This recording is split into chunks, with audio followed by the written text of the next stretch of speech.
अगर तुहाडा इस्लामाबाद तक लांग मार्च टुर जांदा उत्थे ਇਹ ਗੱਲ ਜ਼ਰੂਰ ਦੱਸਿਆ ਜੇ ਉਹ 50 ਲੱਖ ਘਰ ਕਿੱਥੇ ਨੇ, ਉਹ ਜਿਹੜੇ ਨੌਜਵਾਨਾਂ ਨੂੰ ਕਰੋੜਾਂ ਨੌਕਰੀਆਂ ਦੇਣੀਆਂ ਹਜੇ ਉਹ ਕਿੱਥੇ ਨੇ। ਅਗਰ ਇਹ ਆਪ ਹੋਣ ਵਿੱਚ ਤੇ ਫਿਰ ਅਸੈਂਬਲੀਆਂ ਠੀਕ ਨੇ, ਇਹ ਨਾ ਹੋਣ ਤੇ ਅਸੈਂਬਲੀਆਂ ਗਲਤ ਨੇ। ਅਗਰ ਇਹ ਜਿੱਤ ਜਾਣ ਤੇ ਫਿਰ ਇਲੈਕਸ਼ਨ ਠੀਕ ਹੈ, ਕਿ ਨਾ ਜਿੱਤ ਫਿਰ ਇਲੈਕਸ਼ਨ ਹੀ ਠੀਕ ਨਹੀਂ ਹੈਗਾ। ਲਾਂਗ ਮਾਰਚ ਦਾ ਮਕਸਦ ਕੋਈ ਨਹੀਂ ਕਿ ਲਾਂਗ ਮਾਰਚ ਕਰਨਾ ਹੈ।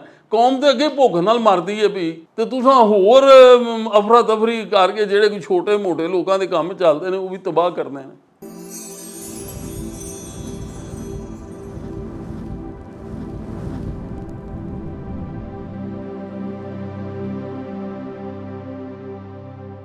बिस्मिल्लाहिर्रहमानिर्रहीम। प्यारे वेखण वालिओ, पाकिस्तान तहरीके इंसाफ दे हकीकी आज़ादी दे हसूल लई कीते जान वाले लॉन्ग मार्च दे सिलसिले दे विच गुजरांवाला दे PTI कारकुनान ते कायदीन दीयां तैयारियां बारे एक बड़ा खूबसूरत विलाग कल असां तुहाडी सेवा दे विच पेश कीता। ਅੱਜ ਅਸੀਂ ਤੁਹਾਨੂੰ ਹਿਜ਼ਬ ਇਖਤਲਾਫ ਦੀਆਂ ਕੁਝ ਜਮਾਤਾਂ ਦੇ ਮੁਕਾਮੀ ਕਾਇਦੀਨ ਤੇ ਕਾਰਕੁਨਾਂ ਦੇ ਨਾਲ ਮਿਲਾਉਣ ਲਈ ਲੈ ਕੇ ਜਾ ਰਹੇ ਹਾਂ। ਆਓ ਤੁਹਾਡੀ ਉਹਨਾਂ ਦੇ ਨਾਲ ਮੁਲਾਕਾਤ ਕਰਵਾਉਂਦੇ ਹਾਂ ਤੇ ਉਹਨਾਂ ਤੋਂ ਪੁੱਛਦੇ ਹਾਂ ਕਿ ਉਹਨਾਂ ਦਾ ਇਸ ਲੌਂਗ ਮਾਰਚ ਬਾਰੇ ਕੀ ਆਖਣਾ ਹੈ। ਪਾਕਿਸਤਾਨ ਪੀਪਲਸ ਪਾਰਟੀ ਤੇ ਮੁਸਲਿਮ ਲੀਗ ਨਵਾਜ਼ ਦੇ ਕੁਝ ਮੁਕਾਮੀ ਕਾਇਦੀਨ, ਮੈਂਬਰਾਨ ਅਸੈਂਬਲੀ ਤੇ ਤਨਜ਼ੀਮੀ ਅਹੁਦੇਦਾਰਾਂ ਦੇ ਨਾਲ ਅੱਜ ਅਸੀਂ ਤੁਹਾਨੂੰ ਮਿਲਵਾਵਾਂਗੇ ਤੇ ਉਹਨਾਂ ਦੀ ਜ਼ੁਬਾਨੀ ਤੁਹਾਨੂੰ ਜਾਣਕਾਰੀ ਦਿਆਂਗੇ ਕਿ ਇਸ PTI ਦੇ ਹਕੀਕੀ ਆਜ਼ਾਦੀ ਦੇ ਲੌਂਗ ਮਾਰਚ ਬਾਰੇ ਉਹ ਕੀ ਆਖਦੇ ਨੇ। ਤੇ ਆਓ ਫਿਰ ਤੁਹਾਨੂੰ ਮਿਲਵਾਈਏ ਕੁਝ ਪੀਪਲਸ ਪਾਰਟੀ ਤੇ ਨਵਾਜ਼ ਲੀਗ ਦੇ ਦੋਸਤਾਂ ਦੇ ਨਾਲ। ਖਾਨ ਸਾਹਿਬ ਤਸ਼ਰੀਫ ਲੈ ਸਨ ਤਾਂ ਲੋਕਾਂ ਦੀਆਂ ਬੜੀਆਂ ਉੱਚੀਆਂ ਉਮੀਦਾਂ ਸਨ कि यह बंदा आएगा, मुल्क जो करप्शन खत्म हो जाएगी, मुल्क कोई दुध दी नहरां बह जाएगियाँ, मुल्क पता नहीं कोई की हो जाएगा तो बड़ी खुशहाली आ जाएगी। ये बड़ी हाई होप सन, लोगों दी बड़ियाँ उच्चियां उम्मीदां सन। यकीन करो इस बंदे ने वो सारियां उम्मीदां हटा छड़ियां। मसलन इहदा अपना MNA में अजकल लीडर ऑफ दी आपोजिशन है राजा रियाज। राजे रियाज ने नैशनल असैंबली खड़े होकर गल की। ਉਹਨੇ ਕਿਹਾ ਖਾਨ ਸਾਹਿਬ ਅਸੀਂ ਤਾਂ ਕਰਪਸ਼ਨ ਖਤਮ ਕਰਨ ਦੇ ਨਾਅਰੇ 'ਤੇ ਆਏ ਸਾਂ ਅਤੇ ਜਿਹੜਾ ਕੰਮ 5000 'ਚ ਨੂਨ ਲੀਗ ਨਾਲ ਹੁੰਦਾ ਸੀ ਹੁਣ 15000 'ਚ ਹੁੰਦਾ ਹੈ, 3 ਗੁਣਾ ਵੱਧ ਗਈ ਹੈ ਰਿਸ਼ਵਤ। ਅਤੇ ਅਸੀਂ ਕਰ ਕੀ ਰਹੇ ਹਾਂ, ਇਹਦਾ ਜਵਾਬ ਤਾਂ ਦਿਓ ਮੈਨੂੰ। ਕਿਸੇ ਨੇ ਉੱਠ ਕੇ ਜਵਾਬ ਨਹੀਂ ਦਿੱਤਾ। ਇਹ ਇਹਨਾਂ ਦੀ ਸੂਰਤ ਹਾਲ ਹੈ। ਹੁਣ ਕਹਿੰਦੇ ਨੇ ਜੀ ਅਸੀਂ ਧਰਨਾ ਕਰਨਾ ਹੈ, ਅਸੀਂ ਆਪਣਾ ਲੌਂਗ ਮਾਰਚ ਕਰਨੀ ਹੈ। ਬਈ ਔਨ ਵਾਟ ਬੇਸਿਸ, ਕਿਸ ਬੁਨਿਆਦ 'ਤੇ ਤੁਸੀਂ ਲੌਂਗ ਮਾਰਚ ਕਰਨਾ ਚਾਹੁੰਦੇ ਹੋ? ਕੀ ਤੁਹਾਨੂੰ ਮਸਲਾ ਕੀ ਹੈ ਜੀ? ਇਲੈਕਸ਼ਨ ਕਰਾਓ। ਇਲੈਕਸ਼ਨ 'ਤੇ ਤੁਸੀਂ ਬਿਲੀਵ ਹੀ ਨਹੀਂ ਕਰਦੇ। ਅਸੈਂਬਲੀ ਤੋਂ ਤੁਸੀਂ ਬਾਹਰ ਆ ਗਏ ਹੋ, ਅਸੈਂਬਲੀ ਦਾ ਹਾਲੇ ਟਨਿਓਰ ਰਹਿੰਦਾ ਹੈ। ਅਸੈਂਬਲੀਆਂ ਤੁਸੀਂ ਮੰਨਦੇ ਹੀ ਕੋਈ ਨਹੀਂ, ਕਹਿੰਦੇ ਨੇ ਸਾਰੀਆਂ ਜਾਲੀ ਅਸੈਂਬਲੀਆਂ ਨੇ ਅਤੇ ਇਹ ਜਿਹੜੇ ਵਿੱਚ ਬੈਠੇ ਨੇ ਸਾਰੇ ਚੋਰ ਨੇ। ਇਹ ਮੈਨੂੰ ਨਹੀਂ ਸਮਝ ਆਉਂਦੀ ਕਿ ਤੁਹਾਡਾ ਮਿਸ਼ਨ ਕੀ ਹੈ। ਦੁਬਾਰਾ ਇਲੈਕਸ਼ਨ ਲੜ ਕੇ ਕੀ ਕਰਨਾ ਜੀ? ਅਸੈਂਬਲੀਆਂ 'ਚ ਹੀ ਆਉਣਾ ਜੀ ਨਾ। ਅਸੈਂਬਲੀਆਂ ਤੁਸੀਂ ਮੰਨਦੇ ਹੀ ਕੋਈ ਨਹੀਂ। ਇਹ ਇਹਨਾਂ ਦੇ ਹਾਲਾਤ ਨੇ। ਫਿਰ 4 ਸਾਲ ਅੱਲਾਹ ਤਾਲਾ ਨੇ ਨੂੰ ਬੜਾ ਸੁਨਹਿਰੀ ਮੌਕਾ ਦਿੱਤਾ ਸੀ। ਹੋਰ ਕੁਛ ਨਹੀਂ, ਕਰਪਸ਼ਨ ਨੂੰ ਖਤਮ ਨਾ ਕਰਦੇ, ਘਟਾ ਹੀ ਦਿੰਦੇ।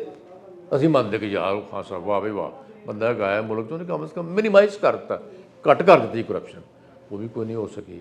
ਲਾ ਐਂਡ ਆਰਡਰ ਠੀਕ ਨਹੀਂ ਹੋਇਆ, ਡਿਵੈਲਪਮੈਂਟ ਮੁਲਕ 'ਚ ਕੋਈ ਨਹੀਂ ਹੋਈ, ਮੁਲਕ 'ਚ ਪੈਦਾਵਾਰ ਕੋਈ ਨਹੀਂ ਬੜੀ। ਕੋਈ ਦੱਸੋ ਕਿ ਪੈਦਾਵਾਰ ਆ ਫਲਾਣੀ, ਕਾਟਨ ਵੱਧ ਗਈ ਹੋਵੇ, ਆਪਣਾ ਚਾਵਲ ਵੱਧ ਗਿਆ ਹੋਵੇ, ਕੋਈ ਕਣਕ ਵੱਧ ਗਈ ਹੋਵੇ। ਕਣਕ ਅਸੀਂ ਇੰਪੋਰਟ ਕਰਦੇ ਫਿਰਦੇ ਹਾਂ, ਔਰ ਜਦੋਂ ਅਸੀਂ ਆਪਣਾ ਕਣਕ ਸਾਡੇ ਕੋਲ ਥੋੜ੍ਹੀ ਵੀ ਸੀ ਅਸੀਂ ਐਕਸਪੋਰਟ ਕਰ ਦਿੱਤੀ, ਅਤੇ ਫਿਰ ਉਹੀ ਕਣਕ ਜਿਹੜੀ ਮਹਿੰਗੇ ਦਾਮੋਂ ਜਿਹੜੀ ਉਹ ਇੰਪੋਰਟ ਕੀਤੀ।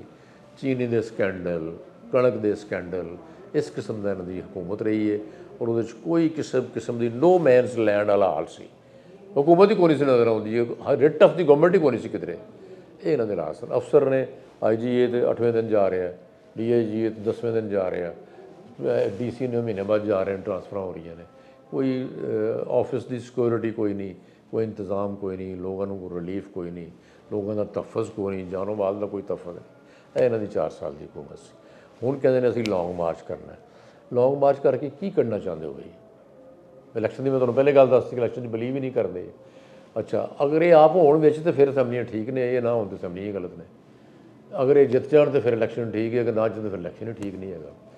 ਤੀਸਰੀ ਗੱਲ ਕਿ ਤੁਸੀਂ ਮੁਲਕ ਦੇ ਹਾਲਾਤ ਵੇਖੋ, ਅੱਧਾ ਮੁਲਕ ਡੁੱਬ ਗਿਆ ਹੈ, ਲੋਕਾਂ ਦਾ ਜਾਨੋ ਮਾਲ, ਜਾਨਾਂ ਗਈਆਂ ਨੇ, ਲੋਕਾਂ ਦਾ ਮਾਲ ਰੁੜ ਗਿਆ, ਲੋਕ ਰੋਟੀ ਤੋਂ ਆਵਾਜ਼ਾਰ ਹੋ ਗਏ ਨੇ, ਲੋਕਾਂ ਨੂੰ ਸ਼ੈਲਟਰ ਕੋਈ ਨਹੀਂ ਰਹੀ, ਸਿਰ ਤੇ ਛੱਤ ਕੋਈ ਨਹੀਂ, ਲੋਕ ਵਿਚਾਰੇ ਉਹਨਾਂ ਦਾ ਪੁਰਸਾਨੇ ਹਾਲ ਕੋਈ ਨਹੀਂ। ਚਲੋ ਗਵਰਨਮੈਂਟ ਜਿੰਨੀ ਜੋਗੀ ਹੈ ਉਹਨਾਂ ਵਾਸਤੇ ਕੁਝ ਕਰ ਰਹੀ ਹੈ, ਤੇ ਤੁਸੀਂ ਨਾਲ ਗਵਰਨਮੈਂਟ ਦੇ ਮਿਲ ਕੇ ਤੇ ਉਹਨਾਂ ਦੀ ਬਹਾਲੀ ਦਾ ਕੋਈ ਇੰਤਜ਼ਾਮ ਕਰੋ। ਤੇ ਵਾਹ ਵੀ ਬੜੀ ਪਾਰਟੀ ਹੈ ਬਈ, ਇਹ ਕਮ ਸੇ ਕਮ ਕੰਮ ਤਾਂ ਕੋਈ ਕਰ ਰਹੀ ਹੈ। ਉਹ ਕੰਮ ਕੀ ਕਰ ਰਹੇ ਨੇ ਕਿ ਮੁਲਕ 'ਚ ਵਿਗਾੜ ਪੈਦਾ ਕਰ ਰਹੇ ਨੇ, ਮੁਲਕ 'ਚ ਅਫਰਾ ਤਫਰੀ ਕਰ ਰਹੇ ਨੇ। ਉਹਦੇ ਨਾਲ ਕੀ ਹੋਏਗਾ, ਮਈਸ਼ਤ ਥੱਲੇ ਆਏਗੀ, ਉਹਦੇ ਨਾਲ ਮਹਿੰਗਾਈ ਹੋਰ ਵਧੇਗੀ, ਲੋਕ ਹੋਰ ਬੇਚੈਨ ਹੋਣਗੇ। ਇਹ ਮੁਲਕ 'ਚ ਅਫਰਾ ਤਫਰੀ ਫੈਲਾਉਣਾ ਚਾਹੁੰਦੇ ਨੇ। ਉਹ ਮਰੀਮ ਬੀਬੀ ਨੇ ਜਿਹੜਾ ਇਹਦਾ ਨਾਂ ਰੱਖਿਆ ਨਾ, ਗਲਤੀਆਂ ਸਾਰਿਆਂ ਕੋਲ ਹੋ ਜਾਂਦੀਆਂ ਨੇ, ਅਸੀਂ ਵੀ ਕਦੀ ਕਰਦੇ ਹੋਵਾਂਗੇ ਗਲਤੀਆਂ, ਲੇਕਿਨ ਨਾ ਉਹਨਾਂ ਬੜਾ ਚੁਣ ਕੇ ਰੱਖਿਆ ਕਿ ਇਹ ਫਿਤਨਾ ਖਾਂ ਹੈ। ਇਹ ਕੋਈ ਮੁਲਕ 'ਚ ਅਮਨ ਨਹੀਂ ਚਾਹੁੰਦਾ, ਅਫਰਾ ਤਫਰੀ ਚਾਹੁੰਦਾ।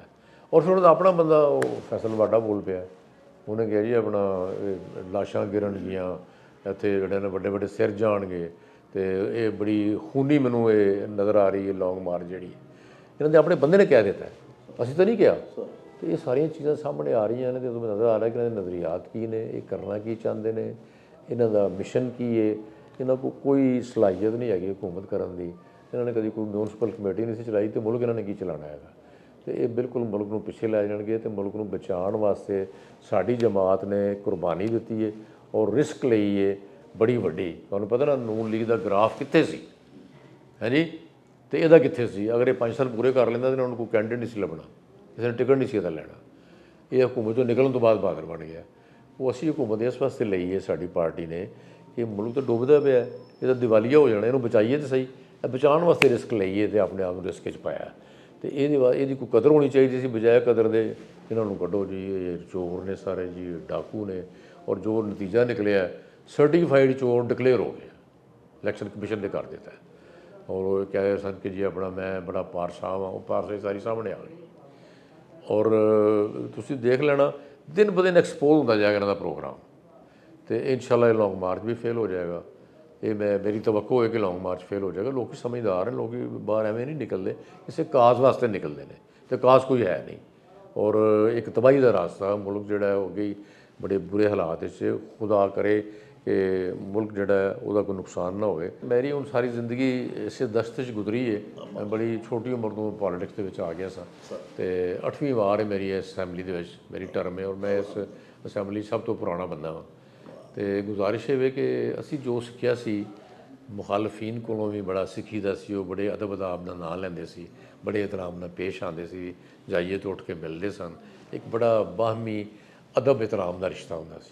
ਸਭ ਤੋਂ ਵੱਡਾ ਨੁਕਸਾਨ ਪੋਲੀਟਿਕਸ ਦੇ ਵਿੱਚ ਇਹ ਹੋਇਆ ਕਿ ਇਸ ਜਮਾਤ ਨੇ ਔਰ ਇਸ ਲੀਡਰ ਨੇ ਪਾਕਿਸਤਾਨ ਦੇ ਵਿੱਚੋਂ ਅਦਬ ਇਹਤਰਾਮ ਖਤਮ ਕਰਵਾ ਦਿੱਤਾ ਔਰ ਬੇਰਾਹ ਰਵੀ ਫੈਲਾ ਦਿੱਤੀ ਹੈ, ਬੇਅਦਬੀ ਫੈਲਾ ਦਿੱਤੀ ਹੈ। ਬੱਚੇ ਜਿਹੜੇ ਨੇ ਉਹ ਆਪਣੇ ਮਾਂ-ਬਾਪ ਨਾਲ ਬਗਾਵਤ ਕੀਤੀ ਫਿਰਦੇ ਨੇ, ਮਤਹਿਤ ਆਪਣੇ ਅਫਸਰਾਂ ਨਾਲ ਬਗਾਵਤ ਕੀਤੀ ਫਿਰਦੇ ਨੇ। ਕੋਈ ਡਿਸਪਲਿਨ ਨਹੀਂ ਹੈ ਔਰ ਕੋਈ ਮਤਲਬ ਰਸਤਾ ਨਹੀਂ ਹੈ ਸਿੱਧਾ ਜਿਹੜਾ ਬੰਦਲ ਦੀ ਤਰਫ ਜਾਂਦਾ ਹੋਵੇ। ਇਹਨਾਂ ਨੇ ਬੇਰਾਹ ਰਵੀ ਫੈਲਾ ਦਿੱਤੀ ਹੈ ਔਰ ਤੂਫਾਨ ਬਦਤਮੀਜ਼ੀ ਹੈ। ਕਿਸੇ ਦੀ ਧੀ ਭੈਣ ਮਹਿਫੂਜ਼ ਨਹੀਂ, ਕਿਸੇ ਦੀ ਇੱਜ਼ਤ ਮਹਿਫੂਜ਼ ਨਹੀਂ, ਔਰ ਉਛਾਲਣਗੇ ਚੀਜ਼ਾਂ ਨੂੰ। ਔਰ ਤੁਸੀਂ ਫੈਮਿਲੀ ਨਾਲ ਬਹਿ ਕੇ ਸੁਣ ਨਹੀਂ ਸਕਦੇ। ਇਹਨਾਂ ਦਾ ਜਿਹੜਾ ਟਾਕ ਸ਼ੋ ਹੁੰਦਾ ਨਾ, ਉਹ ਸੁਣ ਨਹੀਂ ਸਕਦੇ। ਅਸੈਂਬਲੀ ਦੀ ਕਾਰਵਾਈ ਤੁਸੀਂ ਫੈਮਿਲੀ ਨਾਲ ਬਹਿ ਕੇ ਦੇਖ ਨਹੀਂ ਸਕਦੇ। ਜੋ ਹਾਲਾਤ ਨੇ ਇਹ ਪਹਿਲੇ ਨਹੀਂ ਸੁਣਦੇ। ਬੜੀ ਇੱਜ਼ਤ ਅਤੇ ਆਰਾਮ ਨਾਲ ਲੋਕ ਪੇਸ਼ ਆਉਂਦੇ ਸੀ। ਬਸ ਮੈਂ ਤੁਹਾਨੂੰ ਇੱਕ ਵਾਕਿਆ ਆਪਣੀ ਜ਼ਿੰਦਗੀ ਦਾ ਸੁਣਾਉਂਦਾ। ਮੈਂ ਪਹਿਲਾ ਇਲੈਕਸ਼ਨ ਜਦੋਂ ਲੜਿਆ 1970 ਦੇ ਵਿੱਚ, ਤੇ ਮੇਰੇ ਮੁਖਾਲਫ ਬਜ਼ੁਰਗ ਰਾਹਨੁਮਾ ਇੱਥੋਂ ਦੇ ਬੜੇ ਵੱਡੇ ਰਾਹਨੁਮਾ ਸਨ। ਚੌਧਰੀ ਜ਼ਫਰੁੱਲਾ ਖਾਂ ਸੀ, ਚੌਧਰੀ ਬਸ਼ੀਰੁੱਲਾ ਮਰਹੂਮ ਸੀ। ਉਹ ਸਾਰੇ ਨਾ ਮੇਰਾ ਦੋਸਤ ਸੀ ਫਾਰੂਕ ਖਾਨ, ਨੂੰ ਜਨਰਲ ਸਿਪਕਰ ਫੌਤ ਹੋ ਗਿਆ। ਉਹਦੇ ਘਰ ਨਾ ਉਹਨੂੰ ਯਾਨੀ ਮੇਰੇ ਖਿਲਾਫ ਬਣਾਉਣ ਵਾਸਤੇ ਆਏ ਸੀ ਕਿ ਤੂੰ ਸਾਡਾ ਸਾਥ ਦੇ। ਉਹ ਮੇਰਾ ਦੋਸਤ ਸੀ, ਮੈਂ ਉਹਦੇ ਕੋਲ ਗਿਆ ਸਾਂ। ਉਹ ਮੈਨੂੰ ਕਹਿ ਲੱਗਾ ਤੁਸੀਂ ਬਹਿ ਜਾਓ ਤੇ ਗੱਲਬਾਤ ਕਰ ਲੈਣ, ਤੇ ਫਿਰ ਆਪਣਾ ਖਤਮ ਕਰ ਲੈਣ, ਫਿਰ ਮਿਲਨੇ ਆ। ਮੈਂ ਨਾਲ ਦੇ ਕਮਰੇ 'ਚ ਬਹਿ ਗਿਆ। ਉਹਨਾਂ ਨੇ ਗੱਲਬਾਤ ਖਤਮ ਕੀਤੀ ਤੇ ਮੈਨੂੰ ਫਾਰੂਕ ਖਾਨ ਨੇ ਆਵਾਜ਼ ਮਾਰੀ ਕਿ ਮਹਿਮਾਨ ਜਾ ਰਹੇ ਨੇ ਤੇ ਆਓ ਤੁਸੀਂ ਜ਼ਰਾ ਇਹਨਾਂ ਨੂੰ ਟੋਰ ਆਈਏ।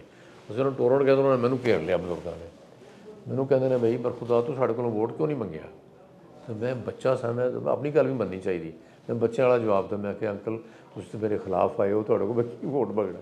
ਉਹ ਮੈਨੂੰ ਕਹਿੰਦੇ ਨੇ ਫਿਰ ਤੂੰ ਸਿਆਸਤ ਘਰ ਬੈਠਾ ਬੇਟਾ, ਮੁਖਾਲਫਾਂ ਕੋਲੋਂ ਵੀ ਵੋਟ ਮੰਗੀਦਾ ਹੈ। ਮੈਨੂੰ ਇੱਕ ਸਬਕ ਦਿੱਤਾ ਕਿ ਬੇਟਾ ਤੇਰਾ ਹੱਕ ਹੈ, ਅਸੀਂ ਆਕੇ ਦੇ ਰਜਿਸਟਰਡ ਵੋਟਰ ਹਾਂ, ਤੂੰ ਸਾਨੂੰ ਵੋਟ ਮੰਗ, ਅਸੀਂ ਦਈਏ ਨਾ ਦੀ ਸਾਡੀ ਮਰਜ਼ੀ ਹੈ। ਸਰ ਇਹ ਲੋਕ ਹੁੰਦੇ ਸਨ, ਇਹ ਵਫ਼ਾਦਾਰੀ ਸੀ, ਉਹ ਵਫ਼ਾਦਾਰੀ ਖਤਮ ਕਰਾਤੀ ਇਹਨੇ। ਮੈਂ ਇਮਰਾਨ ਖਾਨ ਸਾਹਿਬ ਨੂੰ ਇਹ ਪੈਗਾਮ ਦੇਣਾ ਚਾਹਾਂਗਾ ਕਿ ਇਕਤਦਾਰ ਦਾ ਨਸ਼ਾ ਨੂੰ ਭੁੱਲ ਜਾਣਾ ਚਾਹੀਦਾ ਉਹਨਾਂ ਨੂੰ। ਉਹ ਜਿਹੜਾ ਇਕਤਦਾਰ ਇਹਨਾਂ ਨੂੰ ਲੱਭਿਆ ਉਹ ਸਿਲੈਕਟਡ ਵਜ਼ੀਰ ਆਜ਼ਮ ਦਾ ਕਿਰਦਾਰ ਸੀ, ਜਿਹੜਾ ਇਹਨਾਂ ਨੂੰ ਲੱਭ ਗਿਆ, ਜਿਹੜਾ ਇਕਤਦਾਰ ਇਹਨਾਂ ਨੂੰ ਮਿਲ ਗਿਆ। ਅਗਰ ਇਹ ਇੰਨਾ ਆਪਣਾ ਪਾਵਰ ਸ਼ੋਅ ਰੱਖਦੇ ਨੇ ਇਮਰਾਨ ਖਾਨ ਸਾਹਿਬ, ਜਿਵੇਂ ਕਿ ਪਿੱਛੇ ਜੇ ਇੱਕ ਵੀਡੀਓ ਲੀਕ ਹੋਈ ਸੀ ਕਿ ਜੀ 5 ਬੰਦੇ ਖਰੀਦ ਲਓ, ਤੇ ਇਹ ਜਮਹੂਰੀ ਤਰੀਕੇ ਦੇ ਨਾਲ ਆਪਣਾ ਆਇਨ ਦੇ ਵਿੱਚ ਆਉਣ, ਪਾਰਲੀਮੈਂਟ ਵਿੱਚ ਆ ਕੇ ਆਪਣਾ ਅਦਮ ਇਤਮਾਦ ਕਰਨ ਤੇ ਲੈਣ ਆਪਣਾ ਹੱਕ ਜਿਹੜਾ ਲੈਣਾ ਨੇ। ਜਿਵੇਂ ਹੁਣ ਇਹ ਆਪਣਾ ਸਾਡੀ ਪਾਰਟੀ ਨੇ ਆਪਣਾ ਇਹਨਾਂ ਨੇ PDM ਦਾ ਅਲਾਇੰਸ ਹੋਇਆ, ਅਲਾਇੰਸ ਹੋ ਕੇ ਤੇ ਆਪਣਾ ਅਸੀਂ ਜਮਹੂਰੀ ਤਰੀਕੇ ਦੇ ਨਾਲ ਅਦਮ ਇਤਮਾਦ ਕਰਦੇ ਹੋਏ ਹਾਂ ਤੇ ਆਪਣਾ ਜਿਹੜਾ ਇਕਤਦਾਰ ਵਿੱਚ ਆਏ। ਔਰ ਕਹਿਣ ਦਾ ਮਕਸਦ ਸਿਰਫ ਇੰਨਾ ਜਿਹਾ ਹੈ ਕਿ ਆਵਾਮ ਨੂੰ ਗੁੰਮਰਾਹ ਨਹੀਂ ਕਰਨਾ ਚਾਹੀਦਾ, ਔਰ ਆਵਾਮ ਦੇ ਵਾਸਤੇ ਹਮੇਸ਼ਾ ਅੱਛਾ ਭਲਾ ਹੀ ਅਸੀਂ ਸੋਚਾਂਗੇ ਤੇ ਕੋਈ ਸਾਡਾ ਵੀ ਕੋਈ ਭਲਾ ਸੋਚੇਗਾ। ਕਹਿਣ ਦਾ ਮਕਸਦ ਸਿਰਫ ਇੰਨਾ ਜਿਹਾ ਕਿ ਖੁਦਾਇਆ ਇਮਰਾਨ ਖਾਨ ਸਾਹਿਬ ਨੂੰ ਕਹੀਏ ਹੋਸ਼ ਕਰਨ, ਔਰ ਆਪਣਾ ਹੋਸ਼ ਕਰਦਿਆਂ ਹੋਇਆਂ ਇਹੋ ਜਿਹਾ ਕਿਰਦਾਰ ਅਦਾ ਕਰਨ ਜਿਹਦੇ 'ਚ ਆਵਾਮ ਨੂੰ ਸਹੂਲਤਾਂ ਮੁਹੱਈਆ ਹੋਣ। ਜਿਹੜਾ ਇਹ ਲਾਂਗ ਮਾਰਚ ਕਰਨਾ ਹੈ, ਇਹਨਾਂ ਨੂੰ ਇਹ ਚੀਜ਼ ਨਹੀਂ ਸਮਝ ਆਉਂਦੀ ਪਈ ਕਿ ਆਵਾਮ ਤਾਂ ਅੱਗੇ ਪਿਸ ਰਹੀ ਹੈ ਮਹਿੰਗਾਈ ਦੇ ਵਿੱਚ। ਹਰ ਬੰਦਾ ਬੜੇ ਮੁਸ਼ਕਲ ਦੇ ਨਾਲ ਆਪਣਾ ਜਿਹੜਾ ਵੇ ਗੁਜ਼ਾਰਾ ਕਰਦਾ ਪਿਆ, ਆਪਣੀ ਰੋਜ਼ਮਰਾ ਦੀਆਂ ਸ਼ੈਵਾਂ ਆਪਣੀਆਂ ਜਿਹੜੀਆਂ ਨੇ ਘਰ ਵਿੱਚ ਲਿਆਉਣਾ, ਬੱਚਿਆਂ ਨੂੰ ਖਵਾਉਣਾ ਪਿਲਾਉਣਾ, ਬੜੇ ਮੁਸ਼ਕਲ ਹਾਲਾਤ ਚੱਲਦੇ ਪਏ ਨੇ। ਔਰ ਇਹ ਮੁਸ਼ਕਲ ਹਾਲਾਤ ਜਿਹੜੇ ਚੱਲਦੇ ਪਏ ਨੇ ਉਹਨੂੰ ਦੂਰ ਕਰਨ ਵਾਸਤੇ ਸਾਡੇ ਵਜ਼ੀਰ ਖਾਰਜਾ ਜਨਾਬ ਬਿਲਾਵਲ ਭੁੱਟੋ ਸਾਹਿਬ, ਚੇਅਰਮੈਨ ਸਾਹਿਬ ਸਾਡੇ, ਉਹ ਕਾਵਿਸ਼ ਕਰ ਰਹੇ ਨੇ, ਨਾਲ ਵਜ਼ੀਰ ਆਜ਼ਮ ਸ਼ਹਿਬਾਜ਼ ਸ਼ਰੀਫ ਸਾਹਿਬ ਕਾਵਿਸ਼ ਕਰ ਰਹੇ ਨੇ, ਔਰ ਇਹ ਮਸਾਇਲ ਨੂੰ ਠੀਕ ਕਰਦੇ ਪਏ ਨੇ। ਜਿਵੇਂ ਕਿ ਹੁਣ 1 ਤਰੀਕ ਨੂੰ ਪੈਟਰੋਲ ਦੀਆਂ ਕੀਮਤਾਂ 'ਚ ਕਮੀ ਆਉਣੀ ਹੈ, ਅਗਰ ਇਹ ਲਾਂਗ ਮਾਰਚ ਕਰਨ ਨਿਕਲ ਪੈਣਗੇ ਤਾਂ ਕਮੀ ਤਾਂ ਨਹੀਂ ਆਉਣ ਲੱਗੀ। IMF ਨੇ ਇਹ ਚੀਜ਼ਾਂ ਵੇਚਦੇ ਹੋਇਆ ਫਿਰ ਕੋਈ ਨਾ ਕੋਈ ਸ਼ਿਕਲ ਆ ਛੱਡਣੀ ਕਿ ਇਹਨਾਂ ਦੇ ਆਪਸ ਵਿੱਚ ਜੇ ਉੱਥੇ ਹੀ ਨਹੀਂ ਫਸਾਦਾਤ ਮੁੱਕਦੇ ਪਏ, ਇਹਨਾਂ ਦੇ ਆਪਸ ਦੇ ਇਖਤਲਾਫਾਤ ਹੀ ਨਹੀਂ ਮੁੱਕਦੇ ਪਏ। ਪਾਰਟੀਆਂ ਜਮਾਤਾਂ ਜਿਹੜੀਆਂ ਨੇ ਉਹ ਆਪਸ ਦੇ ਇਖਤਲਾਫਾਤ ਹੋਰ ਭੜਕਾਉਂਦੀਆਂ ਪਈਆਂ ਨੇ, ਜਿਹਦੀ ਵਜ੍ਹਾ ਤੋਂ ਅੱਗੋਂ ਸਾਨੂੰ ਬੈਨ ਅਲ-ਅਕਵਾਮੀ ਜਾ ਕੇ ਸੱਤਾ 'ਤੇ ਬਹੁਤ ਮੁਸ਼ਕਲਾਤ ਆਉਣਗੀਆਂ। ਲਿਹਾਜ਼ਾ ਇਹ ਜੇ ਤੁਸੀਂ ਫਾਈਟ ਕਰਨੀ ਹੈ ਤੇ ਤੁਸੀਂ ਪਾਰਲੀਮੈਂਟ ਵਿੱਚ ਆ ਕੇ ਕਰ ਲਓ, ਜੇ ਤੁਸੀਂ ਫਾਈਟ ਕਰਨੀ ਹੈ ਤੇ ਅਦਾਲਤਾਂ ਦੇ ਵਿੱਚ ਆ ਕੇ ਕਰ ਲਓ। ਅਦਾਲਤਾਂ ਕਿਸ ਗੱਲੋਂ ਬਣਾਈਆਂ ਗਈਆਂ ਨੇ? ਐਸੇ ਗੱਲੋਂ ਬਣਾਈਆਂ ਗਈਆਂ ਨੇ ਕਿ ਤੁਸੀਂ ਜੇ ਇਨਸਾਫ ਚਾਹੁੰਦੇ ਹੋ ਤੇ ਉੱਥੇ ਜੇ ਤੁਸੀਂ ਸੱਚੇ ਹੋ, ਹੱਕ ਦੇ ਹੋ, ਤੇ ਤੁਹਾਨੂੰ ਜ਼ਰੂਰ ਮਿਲੇਗਾ। ਲਿਹਾਜ਼ਾ ਇਸ ਤਰ੍ਹਾਂ ਦਾ ਕੰਮ ਸਾਨੂੰ ਨਹੀਂ ਕਰਨਾ ਚਾਹੀਦਾ ਜਿਹਦੇ ਵਿੱਚ ਆ ਕੇ ਸਾਡੇ ਮੁਲਕ ਦੀ ਸਾਖਤ ਖਰਾਬ ਹੋਏ ਔਰ ਜਿਹਦੇ ਵਿੱਚ ਆ ਕੇ ਸਾਡੀ ਆਵਾਮ ਮੁਸ਼ਕਲ ਦੇ ਵਿੱਚ ਆ ਜਾਏ। ਅਗਰ ਅਸੀਂ ਇਹ 5 ਦਿਨਾਂ ਦਾ ਲਾਂਗ ਮਾਰਚ ਕਰਨੇ ਆ ਤੇ 5 ਦਿਨਾਂ ਦਾ ਲਾਂਗ ਮਾਰਚ ਸਾਨੂੰ ਕਈ ਅਰਬਾਂ ਖਰਬਾਂ ਦਾ ਨੁਕਸਾਨ ਪਹੁੰਚਾਏਗਾ। ਉਹ ਚਾਹੇ ਕਾਰੋਬਾਰੀ ਸਤ੍ਹਾ 'ਤੇ ਹੋਏ, ਚਾਹੇ ਆਵਾਮ ਦੇ ਵਿੱਚ ਹੋਏ, ਕਿ ਜਿਹੜੇ ਉਹਨਾਂ ਦੇ ਵਸਾਇਲ ਨੇ, ਆਵਾਮ ਸਾਡੀ ਦੇ ਇੰਨੇ ਵਸਾਇਲ ਨਹੀਂ ਰਹਿ ਗਏ ਕਿ ਬੇਰੁਜ਼ਗਾਰੀ ਹੈ ਉਹਦਾ ਅਸੀਂ ਅੱਗੇ ਹੀ ਬੜੀ ਮੁਸ਼ਕਲਾਂ ਦੇ ਨਾਲ ਉਹਦੇ ਹੱਲ ਕੀਤੇ ਜਾ ਰਹੇ ਨੇ ਮਸਲੇ ਮਸਾਇਲ। ਸਾਨੂੰ ਆਵਾਮ ਦਾ ਸੋਚਣਾ ਚਾਹੀਦਾ, ਮੁਲਕ ਦੇ ਬਾਰੇ ਸੋਚਣਾ ਚਾਹੀਦਾ, ਸਾਨੂੰ ਆਪਣੀ ਖਮਾਰੀ ਦੇ ਉੱਤੇ ਜ਼ੋਰ ਨਹੀਂ, ਧਿਆਨ ਨਹੀਂ ਦੇਣਾ ਚਾਹੀਦਾ। ਲਿਹਾਜ਼ਾ ਇਹ ਕਿ ਇਹਨਾਂ ਦਾ ਇੱਕ ਤੇ ਇਹਨਾਂ ਦੇ ਵੇਖ ਚੁੱਕੇ ਨੇ ਆਪਣਾ ਜਿਹੜਾ ਇਹਨਾਂ 'ਤੇ ਇhtਜਾਜ ਕੀਤਾ ਜਦੋਂ ਇਲੈਕਸ਼ਨ ਕਮਿਸ਼ਨ ਨੇ ਫੈਸਲਾ ਅਨਾਊਂਸ ਕੀਤਾ ਸੀ ਨਾਅਹਿਲੀ ਦਾ, ਉਸ ਦਿਨ ਵੀ ਇਹਨਾਂ ਇhtਜਾਜ ਕਰਕੇ ਵੇਖ ਲਿਆ ਕਿੰਨੀ ਕੁ ਆਵਾਮ ਸੜਕਾਂ 'ਤੇ ਆਈ ਸੀ ਤੇ ਕਿੰਨਾ ਕੁ ਇhtਜਾਜ ਹੋਇਆ। ਤੇ ਇਹੀ ਚੀਜ਼ ਹੈ ਕਿ ਹੁਣ ਵੀ ਇਹਨਾਂ ਨੂੰ ਇਹਦਾ ਹੀ ਸਾਹਮਣਾ ਕਰਨਾ ਪੈਣਾ ਕਿ ਇਹ ਸਮਝਦੇ ਨੇ ਕਿ ਸਾਡੀ ਪੰਜਾਬ ਵਿੱਚ ਗੌਰਮੈਂਟ ਹੈ ਤੇ ਅਸੀਂ ਪੰਜਾਬ ਤੋਂ ਲੈ ਕੇ ਤੇ ਕਾਫਲੇ ਨਿਕਲਾਂਗੇ, ਸਾਨੂੰ ਕੋਈ ਰੁਕਾਵਟ ਨਹੀਂ ਆਉਣ ਲੱਗੀ। ਰੁਕਾਵਟ ਤੁਹਾਨੂੰ ਕੋਈ ਨਹੀਂ ਪਾਉਣ ਲੱਗਾ, ਪਤਾ ਲੱਗ ਚੁੱਕਿਆ ਕਿ PTI ਦਾ ਕੀ ਵਜੂਦ ਹੈ ਕੀ ਨਹੀਂ, ਇਮਰਾਨ ਸਾਹਿਬ ਦੀ ਕੀ ਹੈ ਇਸ ਟਾਈਮ ਪੋਜੀਸ਼ਨ ਜਾ ਰਹੀ ਹੈ ਕੀ ਨਹੀਂ ਜਾ ਰਹੀ। ਇਹਨਾਂ ਦੀਆਂ ਜਿਹੜੀਆਂ ਝੂਠੀਆਂ ਗੱਲਾਂ, ਝੂਠੇ ਵਾਅਦੇ ਜਿਹੜੇ ਇਹਨਾਂ ਨੇ ਆਪਣੇ ਇਕਤਦਾਰ ਵਿੱਚ ਕੀਤੇ ਸਨ, ਉਹ ਝੂਠੇ ਅਸੀਂ ਇਸ ਲਈ ਕਹਿੰਦੇ ਹਾਂ ਕੋਈ ਇੱਕ ਵਾਅਦਾ ਵੀ ਇਹਨਾਂ ਨੇ ਪੂਰਾ ਨਹੀਂ ਕੀਤਾ। ਨਾ ਨੌਜਵਾਨਾਂ ਨੂੰ ਰੋਜ਼ਗਾਰ ਇਹਨਾਂ ਮੁਹੱਈਆ ਕੀਤਾ ਨੌਕਰੀਆਂ ਦੀ ਸ਼ਕਲ ਵਿੱਚ, ਨਾ ਉਹ ਮੁਹੱਈਆ ਕਰ ਸਕੇ, ਨਾ ਗਰੀਬਾਂ ਨੂੰ ਘਰ ਹੈ ਦੇ ਸਕੇ।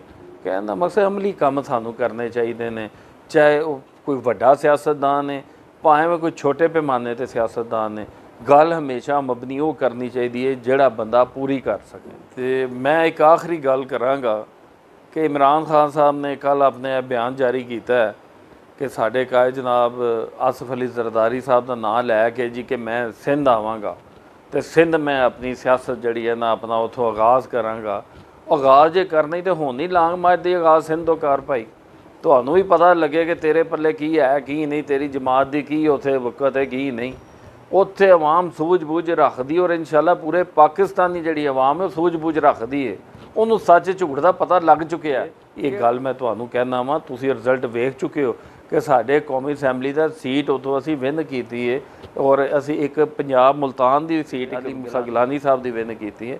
ਕਹਿਣ ਦਾ ਮਕਸਦ ਹੈ ਵੇ ਕਿ ਸਿੰਧ ਦੇ ਵਿੱਚ ਪਾਕਿਸਤਾਨ ਪੀਪਲਸ ਪਾਰਟੀ ਅੱਜ ਤੋਂ ਨਹੀਂ ਬਰਸਰ ਇਕਤਦਾਰ, ਮੁੱਦਤਾਂ ਤੋਂ ਬਰਸਰ ਇਕਤਦਾਰ ਆ ਰਹੀ ਹੈ ਔਰ ਇਸ ਗੱਲੋਂ ਆ ਰਹੀ ਕਿ ਉਹ ਸ਼ਹੀਦਾਂ ਦੀ ਪਾਰਟੀ ਹੈ, ਗਰੀਬਾਂ ਦੀ ਪਾਰਟੀ ਹੈ। ਉਹਨੇ ਹਮੇਸ਼ਾ ਗਰੀਬਾਂ ਨੂੰ ਅਹਿਮੀਅਤ ਦਿੱਤੀ ਹੈ, ਅਮੀਰਾਨਾ ਉਹਨੇ ਦੌਰ ਨਹੀਂ ਕੱਢਿਆ ਔਰ ਇਨਸ਼ਾਅੱਲਾ ਇਹ ਗੱਲ ਹਮੇ ਮਾਨ ਨਾਲ ਕਹਿੰਦੇ ਆ ਖਾਨ ਸਾਹਿਬ ਤੁਸੀਂ ਜਾਣਾ ਹੈ ਕਰਾਚੀ ਤੇ ਜ਼ਰੂਰ ਜਾਓ, ਤੁਹਾਨੂੰ ਰੋਕਦੇ ਨਹੀਂ ਅਸੀਂ, ਲੇਕਿਨ ਉੱਥੇ ਜਾਇਆ ਵੀ ਤੁਹਾਨੂੰ ਕੋਈ ਸ਼ੈ ਨਹੀਂ ਜੇ ਲੱਭਣੀ। ਇਨਸ਼ਾਅੱਲਾ ਆਉਣ ਵਾਲਾ ਵਕਤ, ਆਉਣ ਵਾਲਾ ਦੌਰ ਜ਼ੁਲਫਕਾਰ ਅਲੀ ਭੁੱਟੋ ਸ਼ਹੀਦ ਸਾਹਿਬ ਦਾ ਵੇ, ਉਹਨਾਂ ਦੀ ਜਮਾਤ ਦਾ ਵੇ, ਔਰ ਉਹਨਾਂ ਦੀ ਸ਼ਕਲ ਦੇ ਵਿੱਚ ਜਨਾਬ ਬਿਲਾਵਲ ਭੁੱਟੋ ਚੇਅਰਮੈਨ ਸਾਹਿਬ ਦਾ ਵੇ। ਇਨਸ਼ਾਅੱਲਾ ਤਾਲਾ ਅਵਾਮੀ ਜਮਾਤ ਦਾ ਅਵਾਮੀ ਲੀਡਰ ਬਿਲਾਵਲ ਭੁੱਟੋ ਚੇਅਰਮੈਨ ਵਜ਼ੀਰ ਆਜ਼ਮ ਬਣੇਗਾ ਔਰ ਅਵਾਮ ਨੂੰ ਰਿਲੀਫ ਮਿਲੇਗੀ। ਜਿਵੇਂ ਕਿ ਹੁਣ ਤੁਸੀਂ ਦੇਖਿਆ ਹੋਣਾ ਹੈ ਕਿ ਜੇ ਵਜ਼ੀਰ ਖਾਰਜਾ ਸਾਡਾ ਚੇਅਰਮੈਨ ਬਣਿਆ ਤਾਂ ਉਹਨੇ ਮੁਲਕ ਵਾਸਤੇ ਅੰਤ ਤੱਕ ਕੋਸ਼ਿਸ਼ ਕਰ ਰਿਹਾ ਹੈ ਔਰ ਬੈਨ ਅਲ-ਅਕਵਾਮੀ ਸਤਹ ਉੱਤੇ ਉਹਦਾ ਨਾਂ ਪਾਇਆ ਜਾ ਰਿਹਾ ਹੈ।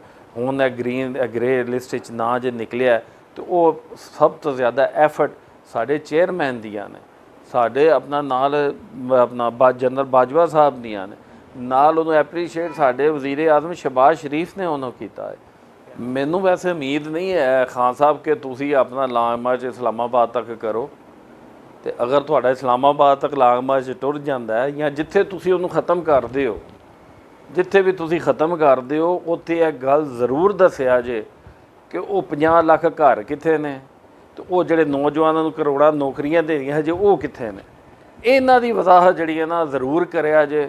ਔਰ ਇੱਕ ਇਹ ਵੀ ਮੈਂ ਰਿਕੁਐਸਟ ਕਰਾਂਗਾ ਕਿ ਜਿਵੇਂ ਤੁਸੀਂ ਆਪਣੇ ਬਿਆਨ ਵਿੱਚ ਜਾਰੀ ਕੀਤਾ ਸਾਫੀ ਭਾਈ ਦਾ, ਆਪਣਾ ਅਰਸ਼ਦ ਦਾ, ਸ਼ਰੀਫ ਦਾ, ਸ਼ਹੀਦ ਦਾ, ਤੁਸੀਂ ਇਹ ਆਪਣਾ ਬਿਆਨ ਜਾਰੀ ਕੀਤਾ ਕਿ ਮੈਂ ਹੀ ਉਹਨੂੰ ਕਿਹਾ ਸੀ ਕਿ ਤੂੰ ਮੁਲਕੋਂ ਇੱਥੋਂ ਟੁਰ ਜਾ, ਕਿ ਉਹਨੂੰ ਕਤਲ ਦੀਆਂ ਧਮਕੀਆਂ ਮਿਲ ਰਹੀਆਂ ਸਨ, ਤੇ ਜੇ ਉਹਨੇ ਇਹ ਗੱਲ ਤੁਹਾਡੇ ਨਾਲ ਕੀਤੀ ਹੈ ਤੇ ਇਹ ਵੀ ਜ਼ਰੂਰ ਕੀਤੀ ਹੋਏਗੀ ਫਿਰ ਕਤਲ ਦੀਆਂ ਧਮਕੀਆਂ ਦੇ ਕੌਣ ਰਿਹਾ ਸੀ।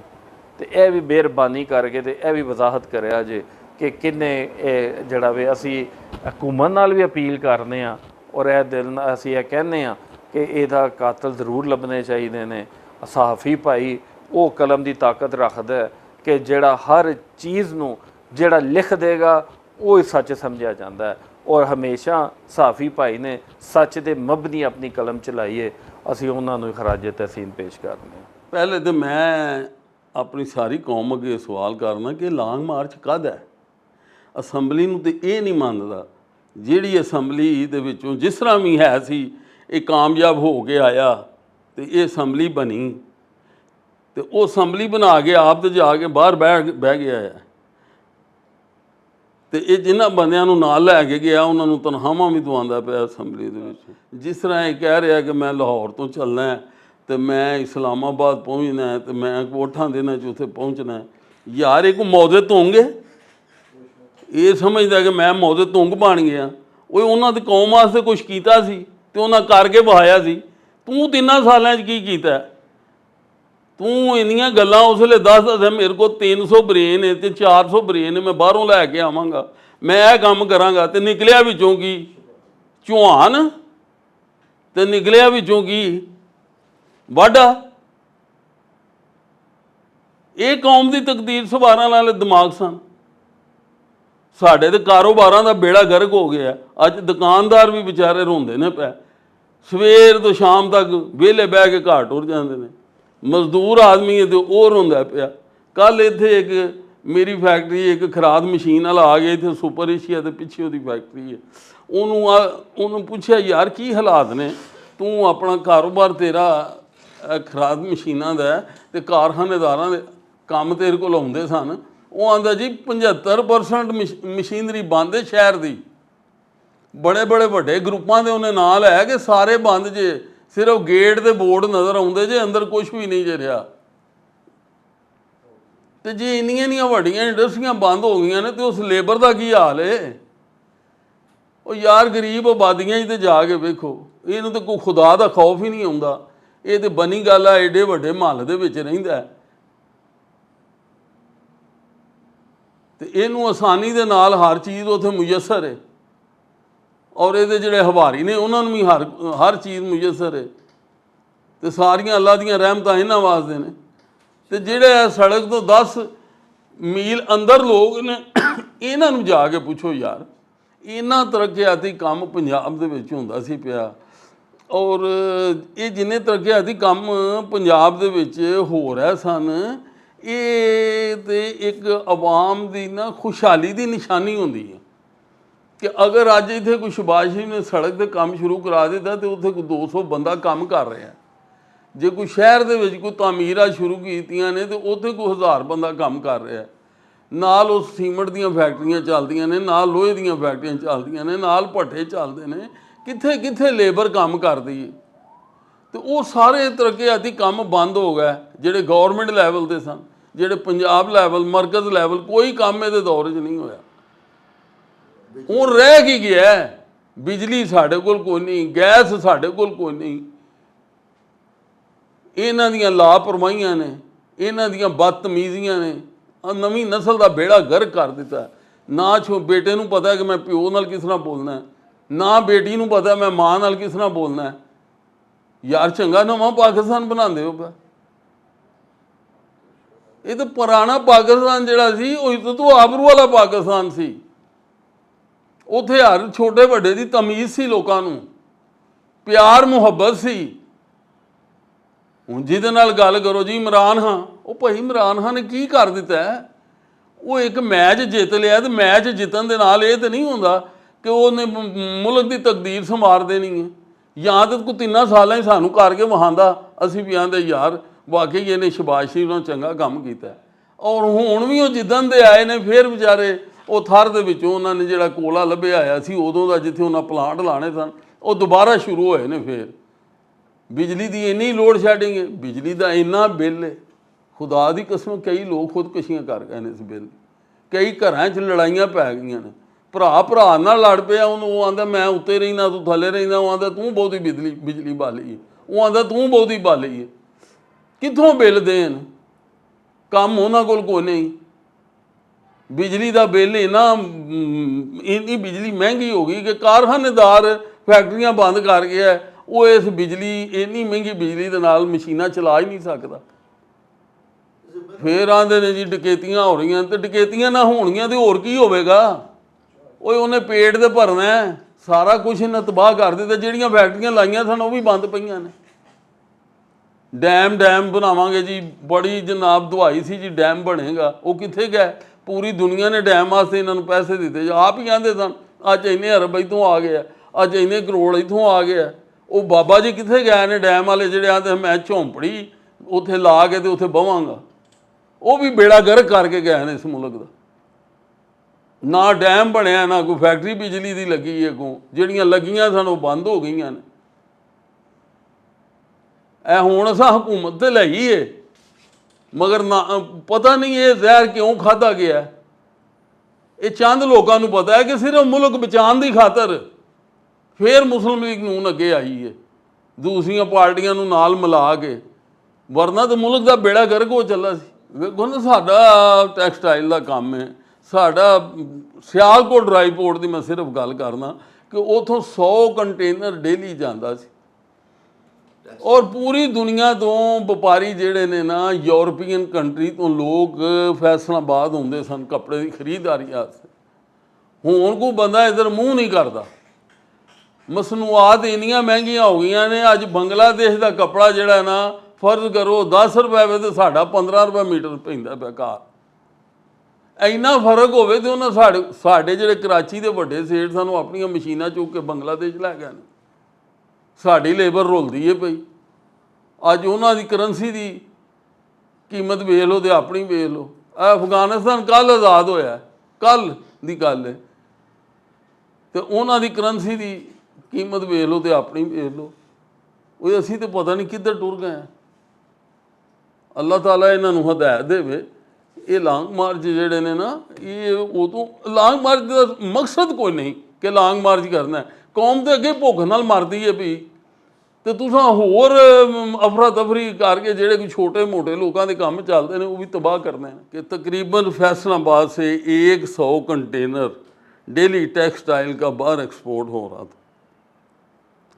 उसके मुकाबले में आज 10 कंटेनर भी आप साबित कर दें कि गुजरात ड्राई पोर्ट फैसलाबाद से बाहर काटन के एक्सपोर्ट हो रहे हैं। आज के जो हालात हैं, आज प्याज का रेट ज़्यादा है, मेरी पावर लूम का रेट कम है, 90 रुपये में उसका लोहा तोल के पर किलो बिक रहा है। प्याज की कीमत 200 से भी ज़्यादा है, टमाटर ज़्यादा महंगा है। मगर ये जो हमारी पावर लूम इंडस्ट्री थी, ये इस मुल्क की एक रीढ़ की हड्डी थी। लाखों लोग इससे वाबस्ता थे, कपास से लेकर कपड़े तक, कपड़ा तैयार होने तक, गारमेंट बनने तक, बाहर जाने तक, हर जगह लेबर की इन्वॉल्वमेंट थी। आज वो लाखों लोग घरों में बैठे हुए हैं। आप कल के धरने की बात कर रहे हैं, धरना तो जो इस वक्त उन्होंने उस वक्त दिया था जब चाइना का सदर इस मुल्क का दौरा करने वाला था और इस मुल्क की अल्लाह ताला ने तकदीर संवारनी थी। वसीले बनते हैं दुनिया में, कभी कभी मौके आते हैं, कभी कभी लोग पैदा होते हैं। कायदे आज़म हर रोज़ पैदा नहीं हो सकता मुल्क में। मियाँ शहबाज शरीफ ने जितनी मेहनत की है वो आप सब के सामने है, पूरी कौम के सामने है। मियाँ शहबाज शरीफ, मियाँ नवाज शरीफ ने जिस तरह इस मुल्क को इस डगर पे चलाया था कि हर आदमी मुतमिन था, मजदूर भी मुतमिन था। ऐसे ही लोग नारा नहीं लगाते थे कि मियाँ साहब कदम बढ़ाओ हम तुम्हारे साथ हैं। ये दिल से आवाज़ निकलती थी। आज भी आप घर घर जाके देख लें, हर गांव की माएँ बहनें मियाँ नवाज शरीफ के लिए दिल से दुआएं मांग रही हैं। क्यों? कि उनको उस वक़्त घर में हर चीज़ सस्ती मुयस्सर होती थी। आज हाल ये है कि अगर माँ अपने बच्चों को रोटी पेट भर के खिलवा देती है तो बेचारी के पास दवाई के पैसे नहीं रहते। अगर दवाई ले आती है तो फीस देने को तरसती है। ये जो बिजली का बहरान मियाँ मोहम्मद नवाज शरीफ ने ख़त्म किया था, उसके जाने के बाद दोबारा बिजली की आफत इस मुल्क पर मुसल्लत हो गई है। आपके सामने ही है जिस तरह बिल आ रहे हैं। आज लोग उस रिश्तेदारों से उधार ले लेके बिल उतार रहे हैं। ये जो लॉन्ग मार्च है ये मुल्क की बर्बादी की तरफ ये लॉन्ग मार्च जा रहा है। ये कोई एजेंडा है। हमारी तो फैक्ट्रियाँ बंद हो गई हैं। मेरी जिस फैक्ट्री में आज बैठकर आप मेरा इंटरव्यू कर रहे हैं, मेरा 50% कारोबार बंद है। अभी मुझे फैसलाबाद से एक मेरे दोस्त का फ़ोन आया कि फैसलाबाद में अगर आपने कोई मशीनरी ख़रीदनी है तो लूट सेल लगी हुई है, आगे ख़रीद लें।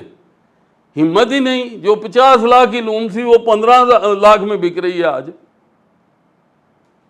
तो पहले धरने ने क्या किया, तो ये लॉन्ग मार्च क्या करेगा? ये और मुसीबतें हमारे लिए लेके आ रहा है। चलो हम और आप या कुछ और लोग कुछ परसेंट तो 2-4 साल अपने घर से खा लेगी, मगर उसका क्या बनेगा जो 5, 7, 800 या 1000 रुपया शाम को कमा के 10 बच्चों के पास जाता है? वो क्या करेगा? ये जीटी रोड पे लॉन्ग मार्च, ये कोई शराफत है? एक एम्बुलेंस आ रही है, उनका मरीज रास्ते में मर जाता है। जीटी रोड पे लॉन्ग मार्च, किस चीज़ का लॉन्ग मार्च कर रहे हो? क्या तुमने कौम को दिया है? आज तुम कहते हो कि मुझे दोबारा हुकूमत दो। क्यों आपको हुकूमत दें? आपने क्या दिया है? आप कहते हैं कि जी मैं दोबारा आऊँगा, मुझे मैंडेट नहीं मिला, मुझे ये नहीं मिला, मुझे वो नहीं मिला। तो यार 3 साल में आपने किया क्या है?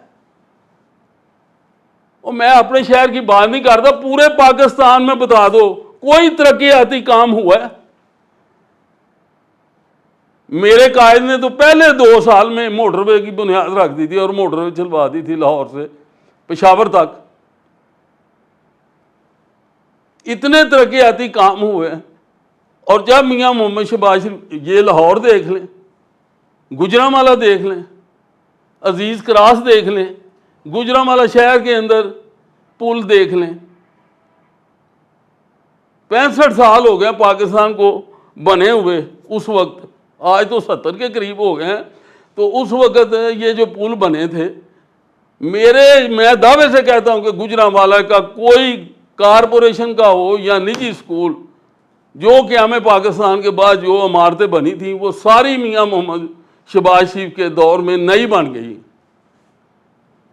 किसी शोबे में आप हाथ डाल के देख लें, इतनी तरक्की हो रही थी कि जिसका कोई हिसाब नहीं था।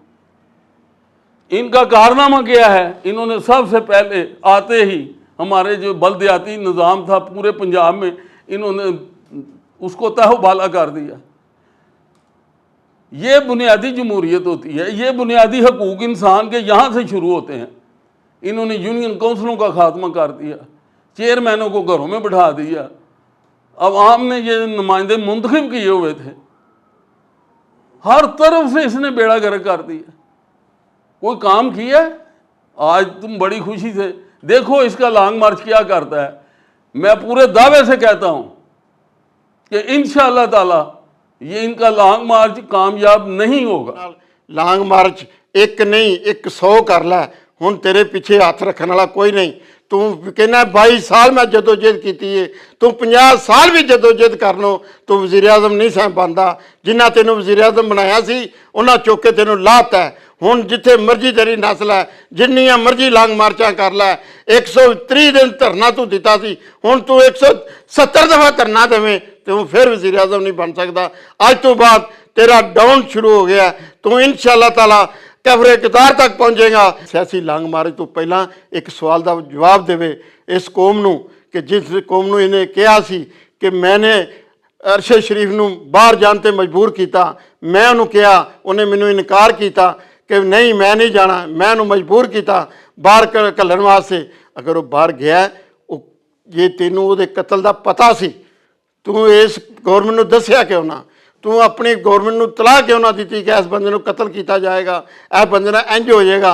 लेकिन अफसोस इस गल दा मैं अपनी गौरमेंट नाल और अपने वज़ीर दाखिला नाल ये मुतालबा रखना as a Pakistan people party general secretary होने के नाते कि इनू फौरी तौर पर शामिल तफ्तीश किया जाए। इसकी लांग मार्च तो पहला इनू गिरफ्तार किया जाए और इनू दसिया जाए कि दस सानू वो बंदा केड़ा है जिस बंदे नू तू तेनू दसिया सी कि अरशद शरीफ ने कतल होना है, अरशद शरीफ नू टैलीफोन दी धमकियां मिलदियां सन, तू दस सानू। लांग मार्च का बाद का मामला है। पहला जो माँ का पुत्र जिस बीवी का खामन तू कतल कराया वह जवाब दे सानू। फैसल वाडा ने जी प्रैस कॉन्फ्रेंस की है वो वाजिया है, उन्हें दस छड़िया कि कतल साढ़े विच वो साडा अपना बंदा जिन्हें कतल कराया, जिन्हें किया है, वो मैं अनकरीब उन्हें कहा मैं वो गवाह भी देंगा, शहादत भी देंगा, वो सबूत भी देंगा। मैं कहांगा वज़ीर दाखिला नू फौरी तौर पर फैसल वाडा नू तमाज लैके वो सबूत ले जान, वो गल की जाए कि सानू सबूत मुहैया कर कि वो कौन बंदे ने जिन्हें अरशद शरीफ नू बाहर खड़ के कतल किया। असी उस कतल का असी चाहते हैं, पाकिस्तान पीपल पार्टी चाहती है उस घर के विरसा नू इंसाफ मिले, चाहे अदलिया के जरिए मिले, चाहे गौरमेंट के जरिए मिले, और उस घर में इंसाफ मिलना चाहिए। शरीफ अरशद शरीफ का कतल जाया नहीं जाना चाहिए, रागा नहीं जाना चाहिए। वो कतल के जेड़ा जेड़ा बंदा मुलवस है उन्होंने फौरी गिरफ्तार किया जाए और फौरी सजा दी जाए। मैं इस गौरमेंट अगे मुतालबा करना as a Pakistan people party general secretary होने के नाते मैं चेयरमैन बिलावल भुट्टो वज़ीर खारजा भी कहांगा कि तुसी भी इस कमेटी के शामिल होकर या कमेटी बना के इस कतल का अजाला किया जाए। जोड़ा बंदा इस कतल च कोई भी होवे उन्होंने गिरफ्तार किया जाए, उन्होंने कफरे कितार तक पहुँचाया जाए। जोड़ा तुसी जमहूरीयत का पुकारते हो, जमहूरीयत ये जमहूरीयत है, तू सानू पाकिस्तान पीपल पार्टी नू कहना इन्हें बाजार लाया सी, ये बंदे खरीदते सन। मैं कहना जी तेरी आडियो आई है 5 बंदियां की खरीदन की, वो किहदी आडियो सी? इमरान साहब तुसी सो, आवाज़ तुहाडी सी, तुसां बंदे खरीदे सन, तुसां भी पीपल पार्टी बंदे खरीदे और बंदे खरीद के तुसां कहा 5 बंदियां की घाटा। किस जमहूरीयत की गल करते हो? किहड़ी जमहूरीयत है? यह जमहूरीयत है बंदे खरीद के उधर खरीदे ना जान तो कहना मेरे नाल बेइंसाफी हुई है? नहीं, जमहूरीयत यही है पार्लीमेंट दे विच रह के पार्लीमेंट की जंग लड़नी, पार्लीमेंट दे विच रह के उसकी गल करनी, अपनी मनानी किसी की मननी, इनू ही पार्लीमेंट कहते हैं, इनू ही जमहूरीयत कहते हैं। अगर तू जमहूरीयत चाहना है तो जमहूरीयत कौमी असैम्बली दे विच आ, तू क्यों इस्तीफे दिते? तू क्यों पार्लीमेंट तो बाहर क्यों? तू पार्लीमेंट बहुता चेता सा, तू विच रहनो, विच बंदे पूरे करके फिर तू उसमें इस्तेमाल लियानो, फिर तेन पता लगता जमहूरीयत की है। तू जमहूरीयत तू नस गया, जिन्हें तेन लिया तू उन्होंने पिछा हटन नाल तू आप तू सियासत के काबल ही नहीं, तू सियासतदान है ही नहीं, तू जज्बाती आदमी है। तेरे जज्बाती फैसले ने इस लांग मार्च के विच तेरी जज्बात के नाल ये दुनिया शहीद होएगी, ये दुनिया जाया होएगी। ये रैली के विच अगर कोई वाधा घाटा हो गया, एक भी बंदा चल बसिया, वो जिम्मेदार तू होएगा। इमरान खान तू जिम्मेदार होएगा। एक भी बंदा इस रैली के जाया हुआ, अगर जी ਫੈਸਲ ਵਾਡਾ ਨੇ ਗੱਲ ਕੀਤੀ ਹੈ, ਅਗਰ ਉਹ ਦਰੁਸਤ ਹੋਈ ਉਹਦਾ ਕਤਲਾਂ ਦਾ ਜ਼ੁਰਮਦਾਰ ਤੂੰ ਹੋਏਗਾ, ਇਮਰਾਨ ਖਾਨ ਤੂੰ ਹੋਵੇਂਗਾ। ਇਹ ਜਿਹੜਾ ਲਾਂਗ ਮਾਰਚ ਇਮਰਾਨ ਖਾਨ ਜਿਹਨੂੰ ਆਜ਼ਾਦੀ ਮਾਰਚ ਕਹਿ ਰਿਹਾ, ਹਕੀਕਤ ਦੇ ਵਿੱਚ ਇਹ ਫਸਾਦ ਮਾਰਚ ਹੈ। ਔਰ ਮੁਲਕ ਦਾ ਜਿਹੜਾ ਨਿਜ਼ਾਮ ਚੱਲ ਰਿਹਾ ਇਹ ਜਮਹੂਰੀ ਨਿਜ਼ਾਮ ਨੂੰ ਵੀ ਤਬਾਹ ਕਰਨਾ ਚਾਹੁੰਦਾ ਹੈ, ਮੁਲਕ ਦੀ ਮਈਸ਼ਤ ਨੂੰ ਤਬਾਹ ਕਰਨਾ ਚਾਹੁੰਦਾ ਹੈ, ਕਿਉਂਕਿ ਇਹ ਇੱਕ ਇਹਦਾ ਖਾਸ ਏਜੰਡਾ ਹੈ। ਔਰ ਜਦੋਂ ਦਾ ਇਹ ਇੱਕ ਲੀਗਲ ਤਰੀਕੇ ਦੇ ਨਾਲ, ਕਾਨੂੰਨੀ ਤਰੀਕੇ ਦੇ ਨਾਲ ਜਦੋਂ ਵਜ਼ੀਰ ਆਜ਼ਮ ਦੇ ਉਹਦੇ ਤੋਂ ਲੱਥਾ, ਉਹਨਾਂ ਵੋਟਾਂ ਦੇ ਨਾਲ ਲਾਇਆ ਔਰ ਰੁਕਨੇ ਪਾਰਲੀਮੈਂਟ ਕੌਮੀ ਅਸੈਂਬਲੀ ਦੇ ਮੈਂਬਰਾਂ ਲਾਇਆ ਇਹਨੂੰ। ਤੇ ਉਸ ਤੋਂ ਬਾਅਦ ਜਦੋਂ ਦਾ ਨਿਕਲਿਆ, ਕਦੀ ਇਹਨੇ ਕਿਹਾ ਜੀ ਕਦੀ ਅਮਰੀਕਾ ਦਾ ਕੀ ਸਾਜ਼ਿਸ਼ ਕਰ ਰਿਹਾ, ਕਦੀ ਕਹਿੰਦਾ ਜੀ ਮੈਨੂੰ ਆਪਣਾ ਫੌਜ ਨੇ ਲਾਇਆ, ਕਦੀ ਕੁਛ। ਹਕੀਕਤ ਇਹ ਵੇ ਕਿ ਪੰਜਾਬ 'ਚ ਇਹਨਾਂ ਦੀ ਗਵਰਨਮੈਂਟ ਵੀ ਖਤਮ ਹੋਈ ਤੇ ਜਮਹੂਰੀ ਤਰੀਕੇ ਨਾਲ ਇਹਨਾਂ ਦੇ ਵੋਟ ਜ਼ਿਆਦਾ ਹੋਏ ਤੇ ਦੁਬਾਰਾ ਬਰਸਰ ਇਕਤਦਾਰ ਆਏ। ਇਸ ਤੋਂ ਇਲਾਵਾ ਨਾ ਕੋਈ ਕਾਨੂੰਨ 'ਚ ਕਿਧਰੇ ਕੋਈ ਦਰਜੇ ਕਿ ਕਦੀ ਕਿਸੇ ਨੇ ਲਾਂਗ ਮਾਰਚ, ਅੱਗੇ ਵੀ ਇਹਨੇ 126 ਦਿਨਾਂ ਦਾ ਧਰਨਾ ਦਿੱਤਾ, ਇਹਨੇ PTV ਤੇ ਹਮਲਾ ਵੀ ਕੀਤਾ, ਪਾਰਲੀਮੈਂਟ ਤੇ ਹਮਲਾ ਵੀ ਕੀਤਾ, ਮੁਲਕ ਦੀ ਮਈਸ਼ਤ ਉਦੋਂ ਵੀ ਤਬਾਹ ਕੀਤੀ। ਸਾਡੇ ਯਾਨੀ ਕਿ ਸਾਡੇ ਬੜੇ ਅੱਛੇ ਦੋਸਤ ਨੇ, ਚਾਈਨਾ ਦੇ ਸਦਰ ਨੇ ਇੱਥੇ ਆਉਣਾ ਸੀ, ਉਹਨਾਂ ਦਾ ਦੌਰਾ ਵੀ ਮੁਲਤਵੀ ਕੀਤਾ। ਸਾਰਾ ਕੁਝ ਕਰਨ ਤੋਂ ਬਾਵਜੂਦ ਇਹਨੂੰ ਕੁਝ ਲੱਭਾ ਦੇਣਾ।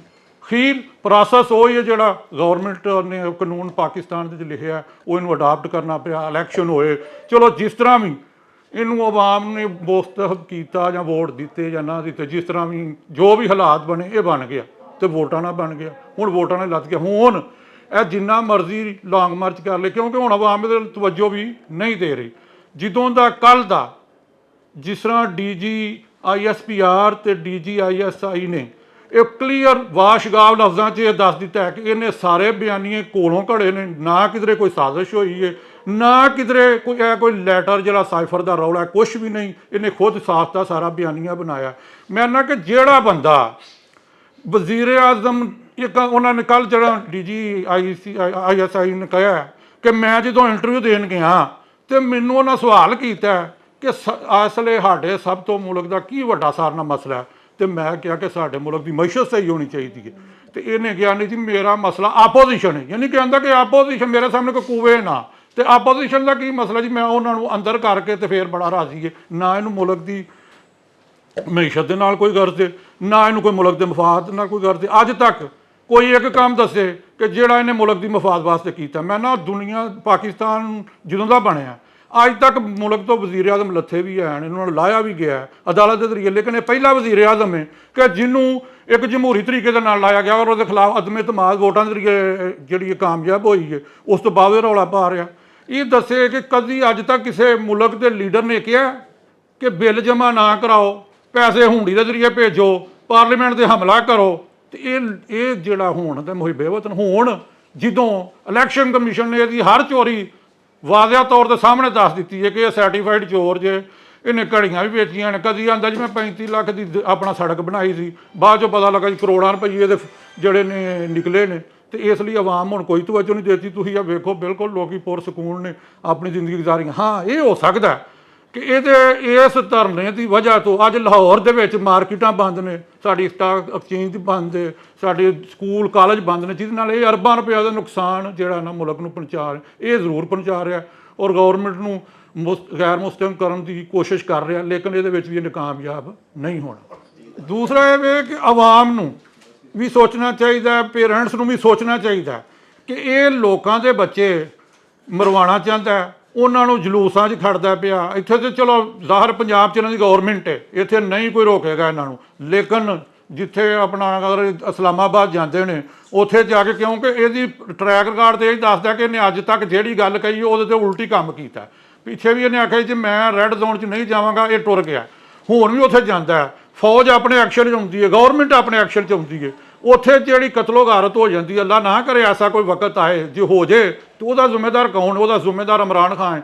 ਔਰ ਹਕੂਮਤ ਵਕਤ ਨੂੰ ਚਾਹੀਦਾ, ਔਰ ਵਾਲਦੈਨ ਨੂੰ ਵੀ ਚਾਹੀਦਾ, ਅਗਰ ਤੇ ਉਹ ਪਹਿਲੇ ਨੰਬਰ ਤੇ ਆਪਣੇ ਬੱਚਿਆਂ ਨੂੰ ਭੇਜਣ ਹੀ ਨਾ, ਅਗਰ ਕੋਈ ਐਸਾ ਖੁਦਾ ਨਾ ਖਾਸਤਾ ਹਾਦਸਾ ਹੋ ਜਾਂਦਾ ਤੇ ਉਹਨਾਂ ਨੂੰ ਚਾਹੀਦਾ ਕਿ ਇਸ ਇਮਰਾਨ ਖਾਨ ਦੇ ਖਿਲਾਫ ਜਿਹੜਾ ਨਾ ਪਰਚਾ ਦਰਜ ਕਰਾਉਣ, ਕਿਉਂਕਿ ਇਹਦੇ ਆਪਣੇ ਬੱਚੇ ਤੇ ਜਿਹੜੇ ਨੇ ਉਹ ਤੇ ਬਾਹਰ ਨੇ, ਉਹਨਾਂ ਨੇ ਨਾ ਇੱਥੇ ਆਉਣਾ, ਨਾ ਉਹਨਾਂ ਨੂੰ ਇਸ ਮੁਲਕ ਦੇ ਨਾਲ ਗਰਜ਼, ਤੇ ਇਹਨੂੰ ਵੀ ਕੋਈ ਗਰਜ਼ ਨਹੀਂ, ਕਿਉਂਕਿ ਇਹਨੂੰ ਪਤਾ ਜਿੰਨਾ ਚਿਰ ਮੈਂ ਜੀਣਾ ਤੇ ਮੈਂ ਇਸ ਤਰ੍ਹਾਂ ਹੀ ਲੋਕਾਂ ਦੇ ਬੱਚਿਆਂ ਨੂੰ ਜਿਹੜਾ ਗਲਤ ਗਾਈਡ ਕਰ ਰਿਹਾ ਔਰ ਉਹਨਾਂ ਨੂੰ ਗਮਰਾਹ ਕਰ ਰਿਹਾ।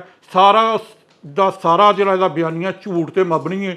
ਕੱਲ ਇਹਦੇ ਦੇ ਉੱਤੇ ਜਿਹੜੀ ਹੈ ਉਹਨਾਂ ਨੇ ਇੱਕ ਆਪਣਾ ਫੌਜ ਨੇ ਇਹਦੇ ਉੱਤੇ ਜਿਹੜੀ ਮੋਹਰ ਲਾ ਦਿੱਤੀ ਹੈ ਕਿ ਵਾਕਈ ਇਹ ਜਿਹੜਾ ਨਾ ਬੰਦਾ ਮੁਲਕ ਦੇ ਨਾਲ ਇਹਨੂੰ ਇੱਕ ਟੈੜੀ ਪੈਸੇ ਦਾ ਜਿਹੜਾ ਨਾ ਹਮਦਰਦੀ ਕੋਈ ਨਹੀਂ, ਜੇ ਇਹ ਮੁਲਕ ਦਾ ਗੱਦਾਰ ਵੀ ਹੈ, ਇਹਨੇ ਸਾਰਾ ਕੁਝ ਕੀਤਾ, ਇਹਨੇ ਫੌਜ ਦੇ ਖਿਲਾਫ ਮੁਲਕ ਦੀ ਰਿਆਸਤ ਦੇ ਖਿਲਾਫ ਜਿਹੜੀ ਹੈ, ਵੇਖੋ ਫੌਜ ਸਾਡੀ ਰਿਆਸਤ ਹੈ, ਤੇ ਅਗਰ ਜਿਹੜਾ ਬੰਦਾ ਰਿਆਸਤ ਦੇ ਖਿਲਾਫ ਹੈ ਤੇ ਫਿਰ ਤਾਂ ਕਾਨੂੰਨ ਹਰਕਤ 'ਚ ਆਉਣਾ ਤੇ ਇਨਸ਼ਾਅੱਲਾ ਕਾਨੂੰਨ ਹਰਕਤ 'ਚ ਆਏਗਾ। ਅਗਰ ਇਹਨੇ ਐਸਾ ਕੀਤਾ ਤੇ ਲੋਕਾਂ ਨੂੰ ਚਾਹੀਦਾ ਇਹਦੀ ਗੱਲ ਤੇ ਹੁਣ ਤਬਾਰ ਨਾ ਕਰਨ। ਇਹ ਲਾਂਗ ਮਾਰਚ ਅਸੀਂ ਸਮਝਦੇ ਹਾਂ ਕਿ ਬਿਲਕੁਲ ਗੈਰ ਮੰਤਕੀ ਹੈ, ਇਹਦੀ ਕੋਈ ਅਥੈਂਟਿਸਿਟੀ ਨਹੀਂ, ਇਹਦੀ ਕੋਈ ਇਹ ਗੱਲ ਦਾ ਇਹ ਜਵਾਜ਼ ਨਹੀਂ ਕਿ ਇਹ ਲਾਂਗ ਮਾਰਚ ਕੀਤਾ ਜਾਏ। ਪਾਕਿਸਤਾਨ ਦੇ ਹਾਲਾਤ ਇਸ ਗੱਲ ਦੇ ਮੁਤਕਾਜ਼ੀ ਨਹੀਂ ਕਿ ਇਹ ਲਾਂਗ ਮਾਰਚ ਲੈ ਕੇ ਤੇ ਇਸਲਾਮਾਬਾਦ ਆਪਣੇ ਜਥਿਆਂ ਨੂੰ ਲਿਜਾ ਕੇ ਇਸਲਾਮਾਬਾਦ ਨੂੰ ਬਲਾਕ ਕਰਨ, GD ਰੋਡ ਨੂੰ ਬਲਾਕ ਕਰਨ। ਪਾਕਿਸਤਾਨ ਅੱਗੇ ਹੀ ਮੁਆਸ਼ੀ ਤੌਰ ਦੇ ਉੱਤੇ ਬਹੁਤ ਕਮਜ਼ੋਰ ਹੋ ਚੁੱਕਿਆ ਹੈ। ਇਹ ਉਹੀ ਲੋਕ ਨੇ ਜਿਹੜਾ ਪਾਕਿਸਤਾਨ ਨੂੰ ਸ੍ਰੀਲੰਕਾ ਬਣਨਾ ਵੇਖਣਾ ਚਾਹੁੰਦੇ ਸਨ। ਅਲਹਮਦੁਲਿਲਾ ਅੱਜ ਪਾਕਿਸਤਾਨ ਉਸ ਗ੍ਰੇ ਲਿਸਟ 'ਚੋਂ ਵੀ ਨਿਕਲ ਆਇਆ ਹੈ ਜਿਹਦੇ ਵਿੱਚ ਇਹਨਾਂ ਨੇ ਪਾਇਆ ਸੀ। ਗ੍ਰੇ ਲਿਸਟ 'ਚੋਂ ਪਾਕਿਸਤਾਨ ਦਾ ਨਿਕਲਣਾ ਇਸ ਬਾਤ ਦੀ ਗਮਾਜ਼ੀ ਹੈ ਕਿ ਪਾਕਿਸਤਾਨ ਨੂੰ ਅੱਛੇ ਹਾਲਾਤ ਦੀ ਤਰਫ ਜਾ ਰਿਹਾ ਹੈ। ਇਹਦੇ ਵਿੱਚ ਸਾਡਾ ਇੱਕ ਮੈਂ ਬੜੀ ਅਹਿਮ ਗੱਲ ਕਰਨਾ ਚਾਹਾਂਗਾ ਕਿ ਬਿਲਾਵਲ ਭੁੱਟੋ ਸਾਹਿਬ ਜਿਹੜੇ ਸਾਡੇ ਵਜ਼ੀਰ ਖਾਰਜਾ ਨੇ ਪਾਕਿਸਤਾਨ ਪੀਪਲਜ਼ ਪਾਰਟੀ ਤੋਂ ਤਲਕ ਹੈ, ਉਹਨਾਂ ਨੇ ਬਹੁਤ ਅਹਿਮ ਕਿਰਦਾਰ ਅਦਾ ਕੀਤਾ ਹੈ। ਗ੍ਰੇ ਲਿਸਟ 'ਚੋਂ ਪਾਕਿਸਤਾਨ ਨੂੰ ਕੱਢ ਕੇ ਪਾਕਿਸਤਾਨ ਨੂੰ ਤਰੱਕੀ ਦੀ ਰਾਹ ਦੇ ਉੱਤੇ ਪਾ ਦਿੱਤਾ ਹੈ। ਤੇ ਮੈਂ ਦਰਖਾਸਤ ਕਰਾਂਗਾ ਉਹਨਾਂ ਮੁਕਤਦਰ ਹਲਕਿਆਂ ਤੋਂ, ਚੀਫ ਜਸਟਿਸ ਆਫ ਪਾਕਿਸਤਾਨ ਤੋਂ, ਚੀਫ ਜਸਟਿਸ ਆਫ ਪਾਕਿਸਤਾਨ ਤੋਂ ਜਿਹੜੇ ਥੱਲੇ ਅਦਾਲਤਾਂ ਨੇ ਉਹਨਾਂ ਤੋਂ, ਆਰਮੀ ਚੀਫ ਤੋਂ, ਕਿ ਇਸ ਲਾਂਗ ਮਾਰਚ ਨੂੰ ਬੜਾ ਕੇਅਰਫੁਲੀ ਵਾਚ ਕਰਨ, ਕਿਉਂਕਿ ਕੱਲ ਇਹਨਾਂ ਦਾ ਹੀ ਇੱਕ ਜਿਹੜਾ ਸਾਬਕਾ ਹੀ ਹੋਣ ਕਵਾਂ ਕਿਉਂਕਿ ਇਹਨਾਂ ਨੇ ਨੋਟਿਸ ਦੇ ਦਿੱਤਾ ਹੈ, ਲੇਕਿਨ ਇਹਨਾਂ ਦਾ ਬੜਾ ਅਹਿਮ ਬੰਦਾ ਸੀ ਫੈਸਲ ਵਾਵੜਾ, ਜਿਹਨੇ ਪ੍ਰੈਸ ਕਾਨਫਰੰਸ ਕਰਕੇ ਇਸ ਲਾਂਗ ਮਾਰਚ ਦੇ ਮਕਾਸਦ ਦੇ ਬਾਰੇ ਸਾਰਾ ਪਰਦਾ ਚਾਕ ਕਰ ਦਿੱਤਾ ਹੈ। ਉਹਨੇ ਦੱਸਿਆ ਹੈ ਕਿ ਇਹ ਲਾਂਗ ਮਾਰਚ ਦੇ ਵਿੱਚ ਲਾਸ਼ਾਂ ਗਿਰਨਗੀਆਂ, ਇਸ ਲਾਂਗ ਮਾਰਚ ਦੇ ਵਿੱਚ ਜਨਾਜ਼ੇ ਉੱਠਣਗੇ। ਅੱਲਾ ਦੀ ਪਨਾਹ, ਹੁਣ ਇਹ ਮੈਨੂੰ ਦੱਸੋ ਕਿ ਇਹ ਲਾਂਗ ਮਾਰਚ ਜਿਹੜਾ ਇਹਨਾਂ ਦਾ ਆਪਣਾ ਬੰਦਾ, ਜਿਹੜਾ ਇਹਨਾਂ ਦਾ ਆਪਣਾ ਅੰਦਰੂਨੀ ਇਹਨਾਂ ਦੇ ਸਾਰੇ ਜਾਣਦਾ ਰਾਜ਼, ਉਹ ਕਹਿ ਰਿਹਾ ਹੈ ਕਿ ਇਸ ਲਾਂਗ ਮਾਰਚ ਦੇ ਵਿੱਚ ਲਾਸ਼ਾਂ ਗਿਰਨਗੀਆਂ, ਜਨਾਜ਼ੇ ਉੱਠਣਗੇ। ਤੇ ਸਾਨੂੰ ਤੇ ਅੱਲਾ ਤੋਂ ਖੌਫ ਖਾਣਾ ਚਾਹੀਦਾ ਹੈ ਕਿ ਇਸ ਲਾਂਗ ਮਾਰਚ ਦੇ ਵਿੱਚ ਸ਼ਿਰਕਤ ਕਰਨੀ ਚਾਹੀਦੀ ਹੈ ਕਿ ਨਹੀਂ ਕਰਨੀ ਚਾਹੀਦੀ। ਅਵਲ ਤੇ ਇਸ ਲਾਂਗ ਮਾਰਚ ਨੂੰ ਰੋਕ ਦੇਣਾ ਚਾਹੀਦਾ ਹੈ। ਇਸ ਲਾਂਗ ਮਾਰਚ ਨੂੰ ਜਿਸ ਤਰ੍ਹਾਂ ਵੀ ਹੋ ਸਕੇ ਇਸ ਲਾਂਗ ਮਾਰਚ ਨੂੰ ਹੋਣ ਨਹੀਂ ਦੇਣਾ ਚਾਹੀਦਾ, ਕਿਉਂਕਿ ਉਹਨੇ ਕੱਲ ਕਹਿ ਦਿੱਤਾ ਹੈ ਕਿ ਜਨਾਜ਼ੇ ਉੱਠਣਗੇ ਤੇ ਪਾਕਿਸਤਾਨ ਇਸ ਗੱਲ ਦਾ ਮੁਤਹਮਲ ਨਹੀਂ ਹੋ ਸਕਦਾ ਕਿ ਮਜ਼ੀਦ ਜਨਾਜ਼ੇ ਉਠਾਈਏ। ਜਿਸ ਤਰ੍ਹਾਂ ਸੀਨੀਅਰ ਸਾਫੀ ਅਰਸ਼ਦ ਸ਼ਰੀਫ ਸਾਹਿਬ ਦਾ ਕੀਨੀਆ ਦੇ ਵਿੱਚ ਕਤਲ ਹੋਇਆ ਹੈ। ਹੁਣ ਇਹ ਕਤਲ ਆਪਣੇ ਪਿੱਛੇ ਬੜੇ ਸਾਰੇ ਰਾਜ਼ ਇਹਦੇ ਪਿੱਛੇ ਛੁਪੇ ਨੇ। ਇਮਰਾਨ ਖਾਨ ਨੇ ਆਪਣੇ ਜਲਸੇ ਦੇ ਵਿੱਚ ਕਿਹਾ ਕਿ ਮੈਂ ਅਰਸ਼ਦ ਸ਼ਰੀਫ ਨੂੰ ਮਜਬੂਰ ਕੀਤਾ ਸੀ ਕਿ ਪਾਕਿਸਤਾਨ ਤੋਂ ਚਲਾ ਜਾਏ। ਹੁਣ ਇਹ ਦੱਸੇ ਕਿ ਅਰਸ਼ਦ ਸ਼ਰੀਫ ਨੂੰ ਪਾਕਿਸਤਾਨ ਤੋਂ ਜਾਣ ਤੋਂ ਇਹਨੇ ਕਿਉਂ ਮਜਬੂਰ ਕੀਤਾ ਸੀ। ਖੈਬਰ ਪਖਤੂਨਖਵਾ ਜਿਹੜੀ ਗੌਰਮੈਂਟ ਸੀ, ਪੰਜਾਬ ਵਿੱਚ ਜਿਹੜੀ ਗੌਰਮੈਂਟ ਸੀ, ਉਹਨੂੰ ਪ੍ਰੋਟੈਕਸ਼ਨ ਦੇ ਸਕਦੇ ਸਨ, ਉਹਨੂੰ ਪੰਜਾਬ ਉਸੇ ਰੱਖ ਸਕਦੇ ਸਨ, ਉਹਨੂੰ ਖੈਬਰ ਪਖਤੂਨਖਵਾ ਉਸੇ ਰੱਖ ਸਕਦੇ ਸਨ, ਉਹਨੂੰ ਹਰ ਤਰ੍ਹਾਂ ਦੀ ਪ੍ਰੋਟੈਕਸ਼ਨ ਦੇ ਸਕਦੇ ਹਨ। ਪਹਿਲਾਂ ਇਹਨਾਂ ਨੇ ਉਹਨੂੰ ਡਰਾਇਆ ਧਮਕਾਇਆ। ਅੱਜ ਮੈਂ ਵੇਖ ਰਿਹਾ TV DG ISPR press conference ਕਰ ਰਹੇ ਸਨ, ਉਹਨਾਂ ਨੇ ਕਿਹਾ ਕਿ ਇਹ ਬੜੇ ਅਹਿਮ ਨੁਕਾਤ ਨੇ ਕਿ ਕਿੰਨੇ ਮਜਬੂਰ ਕੀਤਾ ਇਹਨੂੰ ਪਾਕਿਸਤਾਨ ਤੋਂ ਜਾਣ ਤੋਂ, ਕਿੰਨੇ ਮਜਬੂਰ ਕੀਤਾ ਕੀਨੀਆ ਜਾਣ ਤੋਂ ਕਿ ਜੇ ਜਾਣ ਵਿੱਚ। ਤੇ ਇਹ ਸਾਰੇ ਜਦੋਂ ਰਾਦਾ ਤੋਂ ਪਰਦਾ ਉੱਠੇਗਾ ਤੇ ਉਹ ਤੇ ਅਸੀਂ ਹੁਣ ਆਪਣੇ ਦਾਅਵੇ ਜੋ ਵੀ ਕਰੀਏ ਜਾਂ ਅੰਦਾਜ਼ੇ ਲਾਈਏ ਉਹ ਹਲੇ ਠੀਕ ਨਹੀਂ ਹੋਏਗਾ। ਇਨਸ਼ਾਅੱਲਾ ਤਹਿਕੀਕਾਤ ਦੇ ਵਿੱਚ ਸਭ ਕੁਝ ਸਾਹਮਣੇ ਆ ਜਾਏਗਾ। ਤੇ ਇਮਰਾਨ ਖਾਨ ਨਿਆਜ਼ੀ ਤੋਂ ਇਹ ਸਾਡੀ ਦਰਖਾਸਤ ਹੈ ਕਿ ਤਹਿਕੀਕ ਦੇ ਵਿੱਚ, ਤਫਤੀਸ਼ ਦੇ ਵਿੱਚ ਅਗਰ ਉਹਨੂੰ ਸ਼ਾਮਲ ਕੀਤਾ ਜਾਂਦਾ ਹੈ, ਉਹਦੇ ਵਿੱਚ ਤਾਵਨ ਕਰਨ ਤਾਂ ਕਿ ਉਹਨਾਂ ਦੇ ਦੋਸਤ, ਉਹਨਾਂ ਦੇ ਭਾਈ ਤੇ ਸਾਡੇ ਭਾਈ ਅਰਸ਼ਦ ਸ਼ਰੀਫ ਦਾ ਕਾਤਲ ਲੱਭਿਆ ਜਾ ਸਕੇ।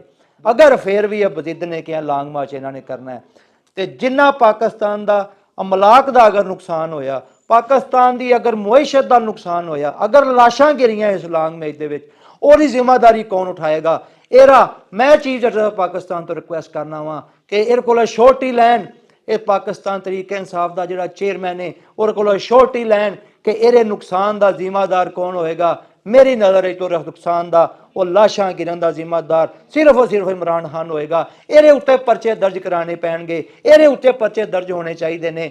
ਤੇ ਬਾਕੀ ਜਿਹੜੀ ਗੱਲ ਤੁਸੀਂ ਵੇਖਦੇ ਹੋ ਕਿ ਇੱਕ ਦਿਨ ਅਗਰ ਪਾਕਿਸਤਾਨ ਦੇ ਵਿੱਚ ਕਿਸੇ ਤਰ੍ਹਾਂ ਵੀ ਹੜਤਾਲ ਹੋ ਜਾਏ ਜਾਂ ਕੋਈ ਛੁੱਟੀ ਹੋ ਜਾਏ ਤੇ ਪਾਕਿਸਤਾਨ ਦੀ ਮੁਇਸ਼ਤ ਦਾ ਅਰਬਾਂ ਰੁਪਏ ਦਾ ਨੁਕਸਾਨ ਹੋ ਜਾਂਦਾ ਹੈ। ਇਹ ਲਾਂਗ ਮਾਰਚ ਉੱਥੋਂ ਲਾਹੌਰ ਤੋਂ ਚੱਲੇਗਾ, ਇਹਨੂੰ ਪਤਾ ਨਹੀਂ ਕਿੰਨੇ ਦਿਨ ਲੱਗਦੇ ਨੇ, ਕਿਤੇ ਇਹਨਾਂ ਸਟੇ ਕਰਨਾ ਹੈ, ਕੀ ਇਹਨਾਂ ਨੇ ਤਮਾਸ਼ੇ ਕਰਨੇ ਨੇ। ਆਪੇ ਹੀ ਇਹ ਕਹਿੰਦੇ ਨੇ ਕਿ ਉਹ ਬੜੀ ਵੱਡੀ ਐਂਟਰਟੇਨਮੈਂਟ ਹੈ ਮੇਰੀ ਲਾਂਗ ਮਾਰਚ ਦੇ ਵਿੱਚ, ਐਂਟਰਟੇਨਮੈਂਟ ਆ, ਨਾਚ ਗਾਣੇ ਕਰਦੇ ਇਸਲਾਮਾਬਾਦ ਤੱਕ ਜਾਣਗੇ। ਉੱਥੇ ਜਾ ਕੇ ਇਹਨਾਂ ਦਾ ਜਿਹੜਾ ਸਾਬਕਾ ਰਿਕਾਰਡ ਹੈ ਉਹ ਸਭ ਨੂੰ ਪਤਾ ਹੈ ਕਿ ਉੱਥੇ ਜਾ ਕੇ ਇਹਨਾਂ ਨੇ ਪਿਛਲੇ ਆਪਣੇ ਧਰਨੇ ਦੇ ਵਿੱਚ ਕੀ ਤਮਾਸ਼ੇ ਲਾਏ। ਪਾਕਿਸਤਾਨ ਦਾ ਬੇੜਾ ਗਰਕ ਕਰਨ 'ਚ ਕੋਈ ਕਸਰ ਉਠਾ ਨਹੀਂ ਰੱਖੀ। ਚਾਈਨਾ ਦੇ ਸਦਰ ਦਾ ਦੌਰਾ ਮੁਲਤਵੀ ਹੋ ਗਿਆ। ਉਸ ਤੋਂ ਇਲਾਵਾ ਅੰਬੈਸੀਆਂ ਨੇ ਉੱਥੇ ਕੰਮ ਕਰਨਾ ਬੰਦ ਕਰ ਦਿੱਤਾ। ਇਹ ਸਾਰੀਆਂ ਚੀਜ਼ਾਂ ਆਲਾ ਹਲਕਿਆਂ ਨੂੰ ਵੇਖਣੀਆਂ ਨੇ, ਉਹਨਾਂ ਨੂੰ ਮੱਦਨ ਰੱਖਣਾ ਹੈ ਤੇ ਫਿਰ ਹੀ ਇਹਦੇ ਨਾਗਮਾਜ ਦਾ ਜਿਹੜਾ ਉਹ ਇਹਨੂੰ ਜਿਹੜੀ ਛੂਟ ਦੇਣੀ ਚਾਹੀਦੀ ਹੈ।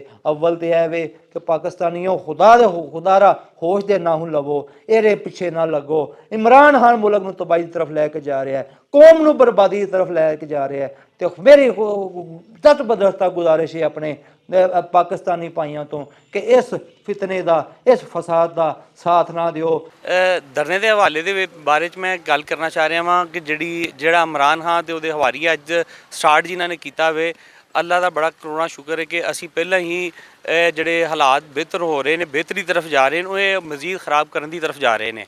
ਕਿ ਜਿਹੜੇ ਅੱਜ ਉਹਨਾਂ ਨੇ ਪੂਰੀ ਮਾਰਕੀਟ ਲਾਹੌਰ ਦੀ ਉਹਨਾਂ ਬੰਦ ਕੀਤੀ ਹੈ, ਸੜਕਾਂ ਬੰਦ ਕੀਤੀਆਂ ਨੇ, ਸਕੂਲ ਕਾਲਜਸ ਬੰਦ ਨੇ, ਕਿਹਦਾ ਨੁਕਸਾਨ ਹੈ? ਪਾਕਿਸਤਾਨ ਦਾ ਨੁਕਸਾਨ ਹੈ।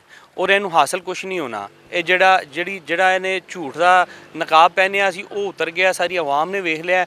ਸਿਰਫ ਆਪਣੇ ਆਪ ਨੂੰ ਸੱਚਾ ਸਾਬਤ ਕਰਨਾ ਸੀ। ਇਹ ਹੁਣ ਲੋਕਾਂ ਦੇ ਜਜ਼ਬਾਤ ਨਾਲ ਖੇਲਦਾ ਪਿਆ ਔਰ ਉਹਨਾਂ ਨੂੰ ਗਲਤ ਤਰਬੀਅਤ ਦੇ ਰਿਹਾ, ਗਲਤ ਉਹਨਾਂ ਨੂੰ ਝੂਠ ਦੀ ਪੱਟੀ ਪੜ੍ਹਾ ਕੇ ਔਰ ਉਹਨਾਂ ਦੇ ਪਿੱਛੇ ਲਗਾ ਕੇ ਉਹਨਾਂ ਨੂੰ ਪਾਕਿਸਤਾਨ ਦਾ ਬੇੜਾ ਗਰਕ ਕਰਨਾ ਚਾਹ ਰਿਹਾ। ਤੇ ਮੇਰੀ ਅਪੀਲ ਹੈ ਪਾਕਿਸਤਾਨੀ ਆਵਾਮ ਤੋਂ ਕਿ ਇਹਦੇ ਝਾਂਸਿਆਂ 'ਚ, ਇਹਦੇ ਝੂਠ ਦੇ ਵਿੱਚ ਕੋਈ ਨਾ ਆਏ। ਪਾਕਿਸਤਾਨ ਦਾ ਮੁਸਤਕਬਲ ਹੈ ਹੀ ਹੈ ਕਿ ਅਸੀਂ ਜਿਹੜੇ ਤਰੀਕੇ ਦੇ ਨਾਲ ਜਮਹੂਰੀਅਤ ਜਿਹੜੀ ਸਾਡੀ ਅਸੀਂ ਲੈ ਕੇ ਚੱਲੇ ਹੋਏ ਹਾਂ, ਜਿਹੜੇ ਇਸ ਟਾਈਮ ਨੂਨ ਲੀਗ ਲੈ ਕੇ ਚੱਲੀ ਹੋਈ, ਜਿਹੜੇ ਤਰੀਕੇ ਨਾਲ ਪੂਰੀਆਂ ਜਮਾਤਾਂ ਨੂੰ ਨਾਲ ਲੈ ਕੇ ਚੱਲਦੀ ਹੈ ਪਈ, ਇਸ ਤਰੀਕੇ ਦੇ ਨਾਲ ਪਾਰਲੀਮੈਂਟ ਚਾਹਨ ਜਿੱਤ ਕੇ ਆਉਣ ਔਰ ਆ ਕੇ ਕਾਨੂੰਨ ਸਾਜ਼ੀ ਕੀਤੀ ਜਾਏ ਔਰ ਉਹਦੇ ਹਿਸਾਬ ਦੇ ਨਾਲ ਜਿਹੜਾ ਨਾ ਪਾਕਿਸਤਾਨ ਨੂੰ ਅੱਗੇ ਲੈ ਕੇ ਚੱਲਿਆ ਜਾਏ। ਪਿਆਰੇ ਵੇਖਣ ਵਾਲਿਓ, ਅਸੀਂ ਤੁਹਾਨੂੰ ਗੁਜਰਾਂਵਾਲਾ ਦੇ ਪਾਕਿਸਤਾਨ ਪੀਪਲਸ ਪਾਰਟੀ ਤੇ ਮੁਸਲਿਮ ਲੀਗ ਨਵਾਜ਼ ਦੇ ਮੈਂਬਰਾਨ ਅਸੈਂਬਲੀ, ਮੁਕਾਮੀ ਕਾਇਦੀਨ ਤੇ ਕਾਰਕੁਨਾਨ ਦੇ ਨਾਲ ਮਿਲਵਾਇਆ ਤੇ ਲੌਂਗ ਮਾਰਚ ਬਾਰੇ ਉਹਨਾਂ ਦੀ ਆਰਾਅ ਤੋਂ ਵੀ ਤੁਹਾਨੂੰ ਆਗਾਹ ਕੀਤਾ। ਇਹਦੇ ਨਾਲ ਹੀ ਅਸੀਂ ਹੁਣ ਤੁਹਾਡੇ ਕੋਲੋਂ ਇਜਾਜ਼ਤ ਚਾਹਾਂਗੇ। ਰੱਬ ਰਾਖਾ ਤੇ ਅੱਲਾ ਬੇਲੀ।